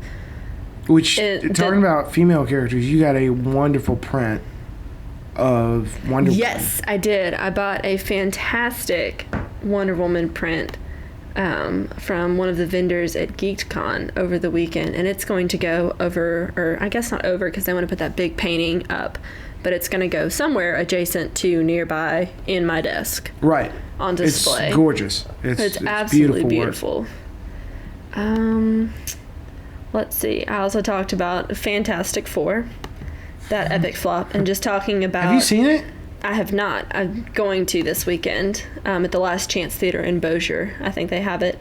The Last Chance Theater? But we were talking about, oh my God, that is a hell of a way of putting it. Is that not what you call it? That's how I always think. Because they only get movies when it's out of theaters everywhere else. Sure. So, you see it there. That's your last and chance that one if you want the theater experience. Ran out. Yeah, it was sad. But I was just talking about, if we were to do a Fantastic Four film, what storyline would we choose, and or would we do a hybridization, and why we thought that would work in lieu of the plot lines that they have done. So wait, do you know that much about Fantastic Four to be yes, I would do this storyline? I mean probably not as much as the next person, but I'm not trying to put you on the spot. I don't know enough about Fantastic Four that I could even pick one. Yeah, I'm familiar with them, and I was looking up some stuff, researching for this to mask my incredible ignorance. Didn't it work so well? No, it's kind of no, you did fine, because like I said, the last podcast, I was we always try to get our facts straight before we on the air, but sometimes it's really hard. There's so many storylines. This is kind of what I had, because we're talking about, on the heels of that, gosh, talking about our favorite superhero movies and why, and then why, picking a least favorite movie and why, and then what movie that's not in the slate would you most like to see, and why do you think it is, and then talking about, comic book history, which we did kind of touch on, how did you even get into comic book superheroes? And then, what it is about the shows and characters that you connect with, the first hero you remember, do you think that comics and heroes in general were like a positive influence on your life, and what do you think it is that they do for communities? So that's what I was going to talk about, and I don't think we got to any of that. Wow. Except a little bit. But yeah, talking about, like if... Now I want to do another podcast. If we totally can if you want to. Oh my God. But yeah, because talking about, the gender changes and the minority changes that they made to characters, when I feel like they already have superior characters that are women and minorities. Yeah, by far. Like oh. I mean, I feel like they have great. And just talking about, like if they were going to do... like I would even take a prequel from like an aged female character, like, yeah, sure, show me Frigga, like, because the Thor movies can be kind of dry just by themselves. Well, yeah, of course. But honestly, Frigga like and Odin, like, yeah, let me see that. I would story. love to see a story about Odin. I think it would be great. And apparently they cut out a whole scene with Loki and Odin, like Odin giving Loki the keys to the kingdom, basically saying like, you're the heir, and then he took that away from him essentially. Mm-hmm. And like, so there was a much more personal relationship. It wasn't like Loki was always bad. Yeah. Like, and this was in the film, and they took it out. Like, they cut the scene. Like, and it would have really humanized him, Yeah. And that's unfortunate. I mean, there's not as big of a plot hole in it as, say, I don't know, Star Trek Into Darkness, or the first one, the first reboot of it, Star Trek. Some movies whatever. you watch for the entertainment, and you just But I do have some people, like my friend Kayam, whenever he goes to see a movie, I trust his judgment almost implicitly on movies. And so if he's very honest, and he'll be like, you're gonna love this movie, or he'll be like, I think you'll like it if you just don't think about it too hard. You'll be fine. I'm like, okay, I can work with that. No, and I can work with a movie like that. Like, and Star Trek was definitely... I need to know it going into it. Yeah. I do so much better. It's kind of like, and I'm notorious. People hate watching movies with me sometimes because, like, if I feel like a movie's going a certain way and I'm like, oh, I don't know if it's going to go that way, I'll get on my computer and I'll Google it and I'll look up and I will spoil the movie just to make sure. Well, what if it's going a way you don't want it to go? Then I sit there and sulk. I can work for the rest of the movie. For the rest of the movie, you betcha. I can work up a good Oh my God, we cannot go to the movies together. Ever. Oh no, I don't do it in a movie theater. Thank God. No, because I hate it when people are rude and disruptive in the theater, and I feel like getting out your phone to Google search the spoilers for the movie. I figured you got rude. out your laptop and did it. Like, you're in the theater, like, you were like, to hell with it. Sorry, I have to know if this movie sucks in the end. Tap, tap, tap, tap. Tap, tap, tap, tap, tap. No, this is only at home when it's special time. This is just at home, or like when I'm with my friends, especially like if it's a movie they picked. Oh my, that is awful. That's like vindictive almost. It's like, you pick this, I'm gonna make you suffer. I'm curious, I just, and it depends on the friend too, because sometimes, because I have the other end of the spectrum, and they'll choose like one of my friends was like, we have to watch this film on Netflix, and it was a French film about like a killer tire. It's called like Rubber or something, and so there's that end of the spectrum too. So, like I've got from rom-com to... I've got friends on all ends of the spectrum, so I'm leery. I'm mistrustful, but it's with good reason. Right. Like it's like when the people's, they put the finger on your shirt and you look down and they hit you in the nose. Right. Like after so many times, like I don't care if my shirt is stained. I'm walking away and I'm maintaining eye contact while I do it. And you just have to slide out. But yeah, do you want me to save these podcast topics? Because we can always. Yes, I want to actually cover all those in the next podcast with you. I've researched. When you were like, "Do you want to be on the show with me?" I was like, "Yeah, I do." I didn't think you were serious about that. Like, I didn't think you would have. I'm like, serious you have enough paragraphs. To make work. Yeah, I do. I was serious enough to make because Like now I feel unprepared. I didn't want to just like stumble through and just like be boring and miserable and make people hate your show. So I was like, John Chambers is counting on me to come through. So, dun dun dun. And then you did. It's like Wonder Woman all the way. I tried real hard. I love it. Thank you so much. That's awesome. Okay, so next podcast that we do I'm together. gonna add the next topic is going to be Superman rant.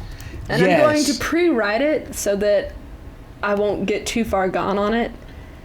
And also so that I can practice the words, because apparently when you put a microphone in front of me, I lose the ability to articulate my words. No, you do and fine. they all come out as just jumbled stuff. Superman. Superman. Clark Kent. And Wex Woofer. That's awesome. That's awesome. Okay, so we've got at least 2 more podcasts slated with you then. We've got to do this easy. plus a whole supernatural podcast. Yes. Oh my god. If you want to see some notes, let's talk about Supernatural. Yes. I love supernatural. You want to break it down season by season or episode by episode? We can if you want. I mean, you do know that we have whole podcasts on certain shows. It's so awesome. Like, we have Twilight Tuesdays. It's all about the Twilight Zone. They're going through every single episode Holy ever snap. made. You know, that show, if you go back and watch it, some of the writing in that, some of those plot twists are phenomenal. Yes. I went back and watched it. My dad loves old shows, and some of it I have to suffer through. Like, there was an old throwback Batman episode, and it was an episode where all the men get fired and all the women become the police and the mayor, and like the bank's getting robbed because the women are filing their nails and talking about their hair and stuff. What? And I was just like, Dad, this is horrible. And so sexist and so terrible. And he was like, well, that was the era. And I was like, I know, but it just grinds against my soul. Like, I almost could not get through it, right? It was super tragic, but I love my father. And so I got, I did it. I powered through. But he watched an episode of The Twilight Zone, a couple of them, and we'll sit down. That can get interesting because I'm like, messed up. I'm all feeling ways about it, Oh, yeah. Like, a show is good. I love The Twilight Zone. A show is good when you wake up the next day and you're still messed up about it. And you're still thinking about it. Yeah, yes. it's made a difference. I love that in books, too, because, I love books. And I went back. I've been buying up the classics, and I've gotten a lot of heat from it, like gentle ribbing from my brother. Because he thinks I'm a hipster. I'm not. I'm too obsessed with consumerism America to be a hipster. That's awesome. But he's like, Hannah, you read books. I was like, yeah, but lots of people read books. Yeah, he's like, you bought Dante's Inferno. And I was like, I wanted to read it. And I did. I've never read that. It's slow going. It's not something that I'm doing. I thought it would be entertaining because I bought other old books. Like, I bought Dracula, and I loved that book. I was like, this is a great book. Have you read Milton's Paradise Lost? I have not. It's on my list. It's good. But I was like, but some of those old books are like genuinely awesome books. I would love to do a podcast about great books. Yeah. Like, I love them. But I thought if I actually read, I would join you on it. My extensive reading is scripts and comics. Like, really. It's reading. Like, I do not read books. Deadpool Kills the Marvel Universe is literature. I have 2 versions of the graphic novel of that, yes. Yes, indeed. I just I'm not a book person. Like, every now and then I'll read a book. And it has to be really good, though. And it has to be one that's recommended. Mm-hmm. Like, I'm not a big, let's go out and find a book to read and talk about it at a book club. And, yeah. No, I'm good. I'm a slow reader. When I'm enjoying a book, I'm actually a slow reader. Because I want to absorb it. I want to enjoy it. But because of that, it takes me a while to read it. I don't have a lot of free time. A script I can blow through. Mm-hmm. A comic book, you're done. In a short amount of time. The last book I read was Robopocalypse. And it is amazing. Is it? Yes. Okay. I'll have to take a gander Joey at it. Bartow insisted I read. I liked it so much I went over it and over it. Like, awesome. It's an easy read. It's a fun read. It keeps you glued. Like, there were moments I was literally like yelling out like, yeah, and there was other moments that I was crying. Have you ever had to take a moment when you're reading a book, like you get to a point and you're just like, I am not emotionally mature enough to handle this at this exact moment. Correct. You put a bookmark in it, you get up, you walk to the window, you cross your arms in front of your chest, and you stare out at the rain for like 15 uninterrupted minutes because you need that time to collect yourself and solidify something deep inside of you so that you can go back and face the rest of that chapter. No? That was strangely specific, Hannah. You've never done that? Sure. Well, if you've never done that, then you need to read better books. No, apparently so. No. I mean, I love mechanisms. Good ones. Dear God. Yeah, that was strangely specific.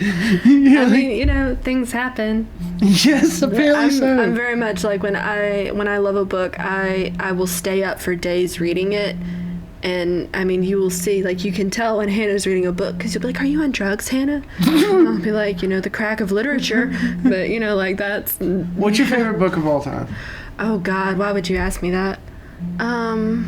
Pick a genre, then, and what's your favorite in a genre? That's easier for me to do with movies.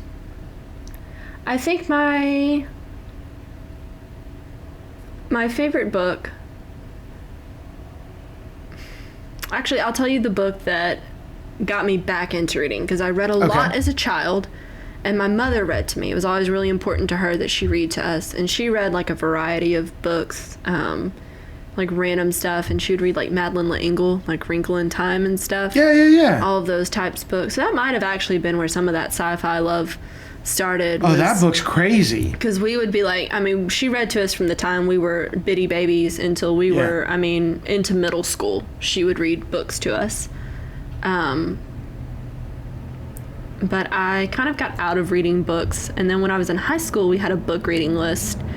And they had, like, different ones that you could choose. And I decided to read Jane Eyre. And it was just, I thought it was just going to be one of those, historical fiction, blah, blah, blah. But it ended up being a mystery, and it was very well done, and I was not expecting it, because I went into it thinking it was just, Pride and Prejudice style historical piece. And so I don't want to spoil the book if you've never read it, but it's a very well done book, and it's very interesting. And I got finished with that book, and I was like, I miss reading. Holy snap. And so I started reading other books. Unfortunately, the next book I tried to read was Wuthering Heights. Wow. And it was just, I just couldn't do it. it. I just couldn't like that book. So then I went on to, other books. And I read the Harry Potter books and stuff and kind of skipped around back into less serious genres. But yeah, no, Jane Eyre was the book that got me back into reading. And since then, I've read tons of books. Most recently, I have read Good Omens by Neil Gaiman and Terry Pratchett. Yes. It's hilarious. It's so funny. Oh my gosh. I was hesitant to read it at first, but it kept popping up in, like, the recommended for you section, like, for books and stuff. I was like, okay, what the heck? If I hate it, I hate it. They have one of those sections? They do. They have it, like, based on what you buy. Like, like, people also bought, like, in your Amazon and stuff. Through your Amazon account, they're like, people who bought this also bought these. No, I know what you're talking about. Like, I just don't have it with books. It's just like, that's a thing? People buy books? No, that's why I'm like, really? But they do that? It actually popped up. It was because I bought a book on the psychology of superheroes. Like a hard book, or do you like Kindle style? I can do either one. Like, I have, like, it's cheap a lot of times to get hard copy books. Yeah. Like, if you buy a bunch of books on Amazon, for example, which you really shouldn't do. You should support local booksellers. Yeah, it's asterisk. But if you buy them on Amazon, you can get a lot of these books, like, gently used or even new for like $1. I know, it's crazy. And then you pay the one shipping fee on them. And so it's like you get all of these books for extremely cheap, which if you really like to read is a very good thing. And so that's how, like, I bought a book on the psychology of Batman and the psychology of superheroes. And that was what led to the, people also liked. And it was some books by Neil Gaiman. And so I followed that. And then it was like people who bought this book also bought. And I saw Good Omens. And I'd heard people talk about it before. Right. In passing. And I can't remember. I'm trying to think. There was someone specific who had recommended that book to me in years gone by. But it was another one of those things where I was like, I don't know, Good Omens. That sounds don't know how I feel about that name. It's kind of like Supernatural. Like, yeah, and the devil's in it, but he's not really a bad guy. Right, like, right. I don't know how I feel about that. Right. I'm going to have to look into that. Give me a minute. So, yeah, I ended up with that book. So I end up with random things. I will give just about any book a chance as long as it's not like, you know, a horror book. I don't read horror. I don't watch horror. We have established that Hannah Sprawls cannot handle it. That is not your genre. This is not my genre. That is fine with me. But I mean, like, if there are horrible things that happen to people, then that's fine. Or That's if there's fine. or if there's like horrifying elements in something, then it's fine. Like, I'm not opposed to scary things, but that can't be like the whole book's intent is to frighten and to horrify me. Gotcha. Is that's, you know, like, we can do some Poe and we can do some Lovecraft here and there, but, you know, that's like that's my once in a while. Because otherwise, I'm going to be up pacing the house and staring off into the night instead of out at the rain. And staring off into the night is kind of creepy. It also makes the rest of your family wonder what's wrong with you. Especially when you just stand in the Standing room. off, yeah, with you know, like teary-eyed, arms crossed, pensive look on your face. You get a lot done that way. Yeah, really? If you think about it, if you think it through and you make a conscious decision, it's probably kind of similar to meditation. You in a terrible way. Terrible way. I know that's an exaggeration, obviously, but don't ever tell anyone. Because one day I'm gonna pretend to be crazy, and you can be like, well, you know, I mean, she did used to stare out the window for like 15 minutes when she got too emotionally overwhelmed. I mean, geez. Just to get back to a book. Just to get back to a book. I'm telling you though, you know, when you fall in love with characters. Oh, yeah, I'll do the same thing with, like, you know, an episode if it gets really intense. Like, if things get really real, and pause it. Have to go and, like, you know, go into the kitchen I've done that before. And make some water, get some wine, something. Yeah. Come back and fortify myself for the bad things that have just happened or are about to happen. Right. Now, I've done that before. Like, and you just care so much about these characters and what this actor is portraying and the writing and... I mean, there's so much that goes into storytelling. Yeah, and you don't know why these writers are so intent on emotionally destroying you every single episode. Right. And I'm like, y'all, I can't handle this. I am emotionally flayed. Yeah. Like, I'm like, there's some episodes, I call them, like, I'll swap from that and go to, I call it a palate cleanser. Mm-hmm. And it's my comedy. And it is my ensemble comedy. Yes. That I have to go and watch a couple of episodes of so that I can... recover from the damage that my other shows have caused me. I know exactly what you mean. In fact, here recently I went back to Spaced.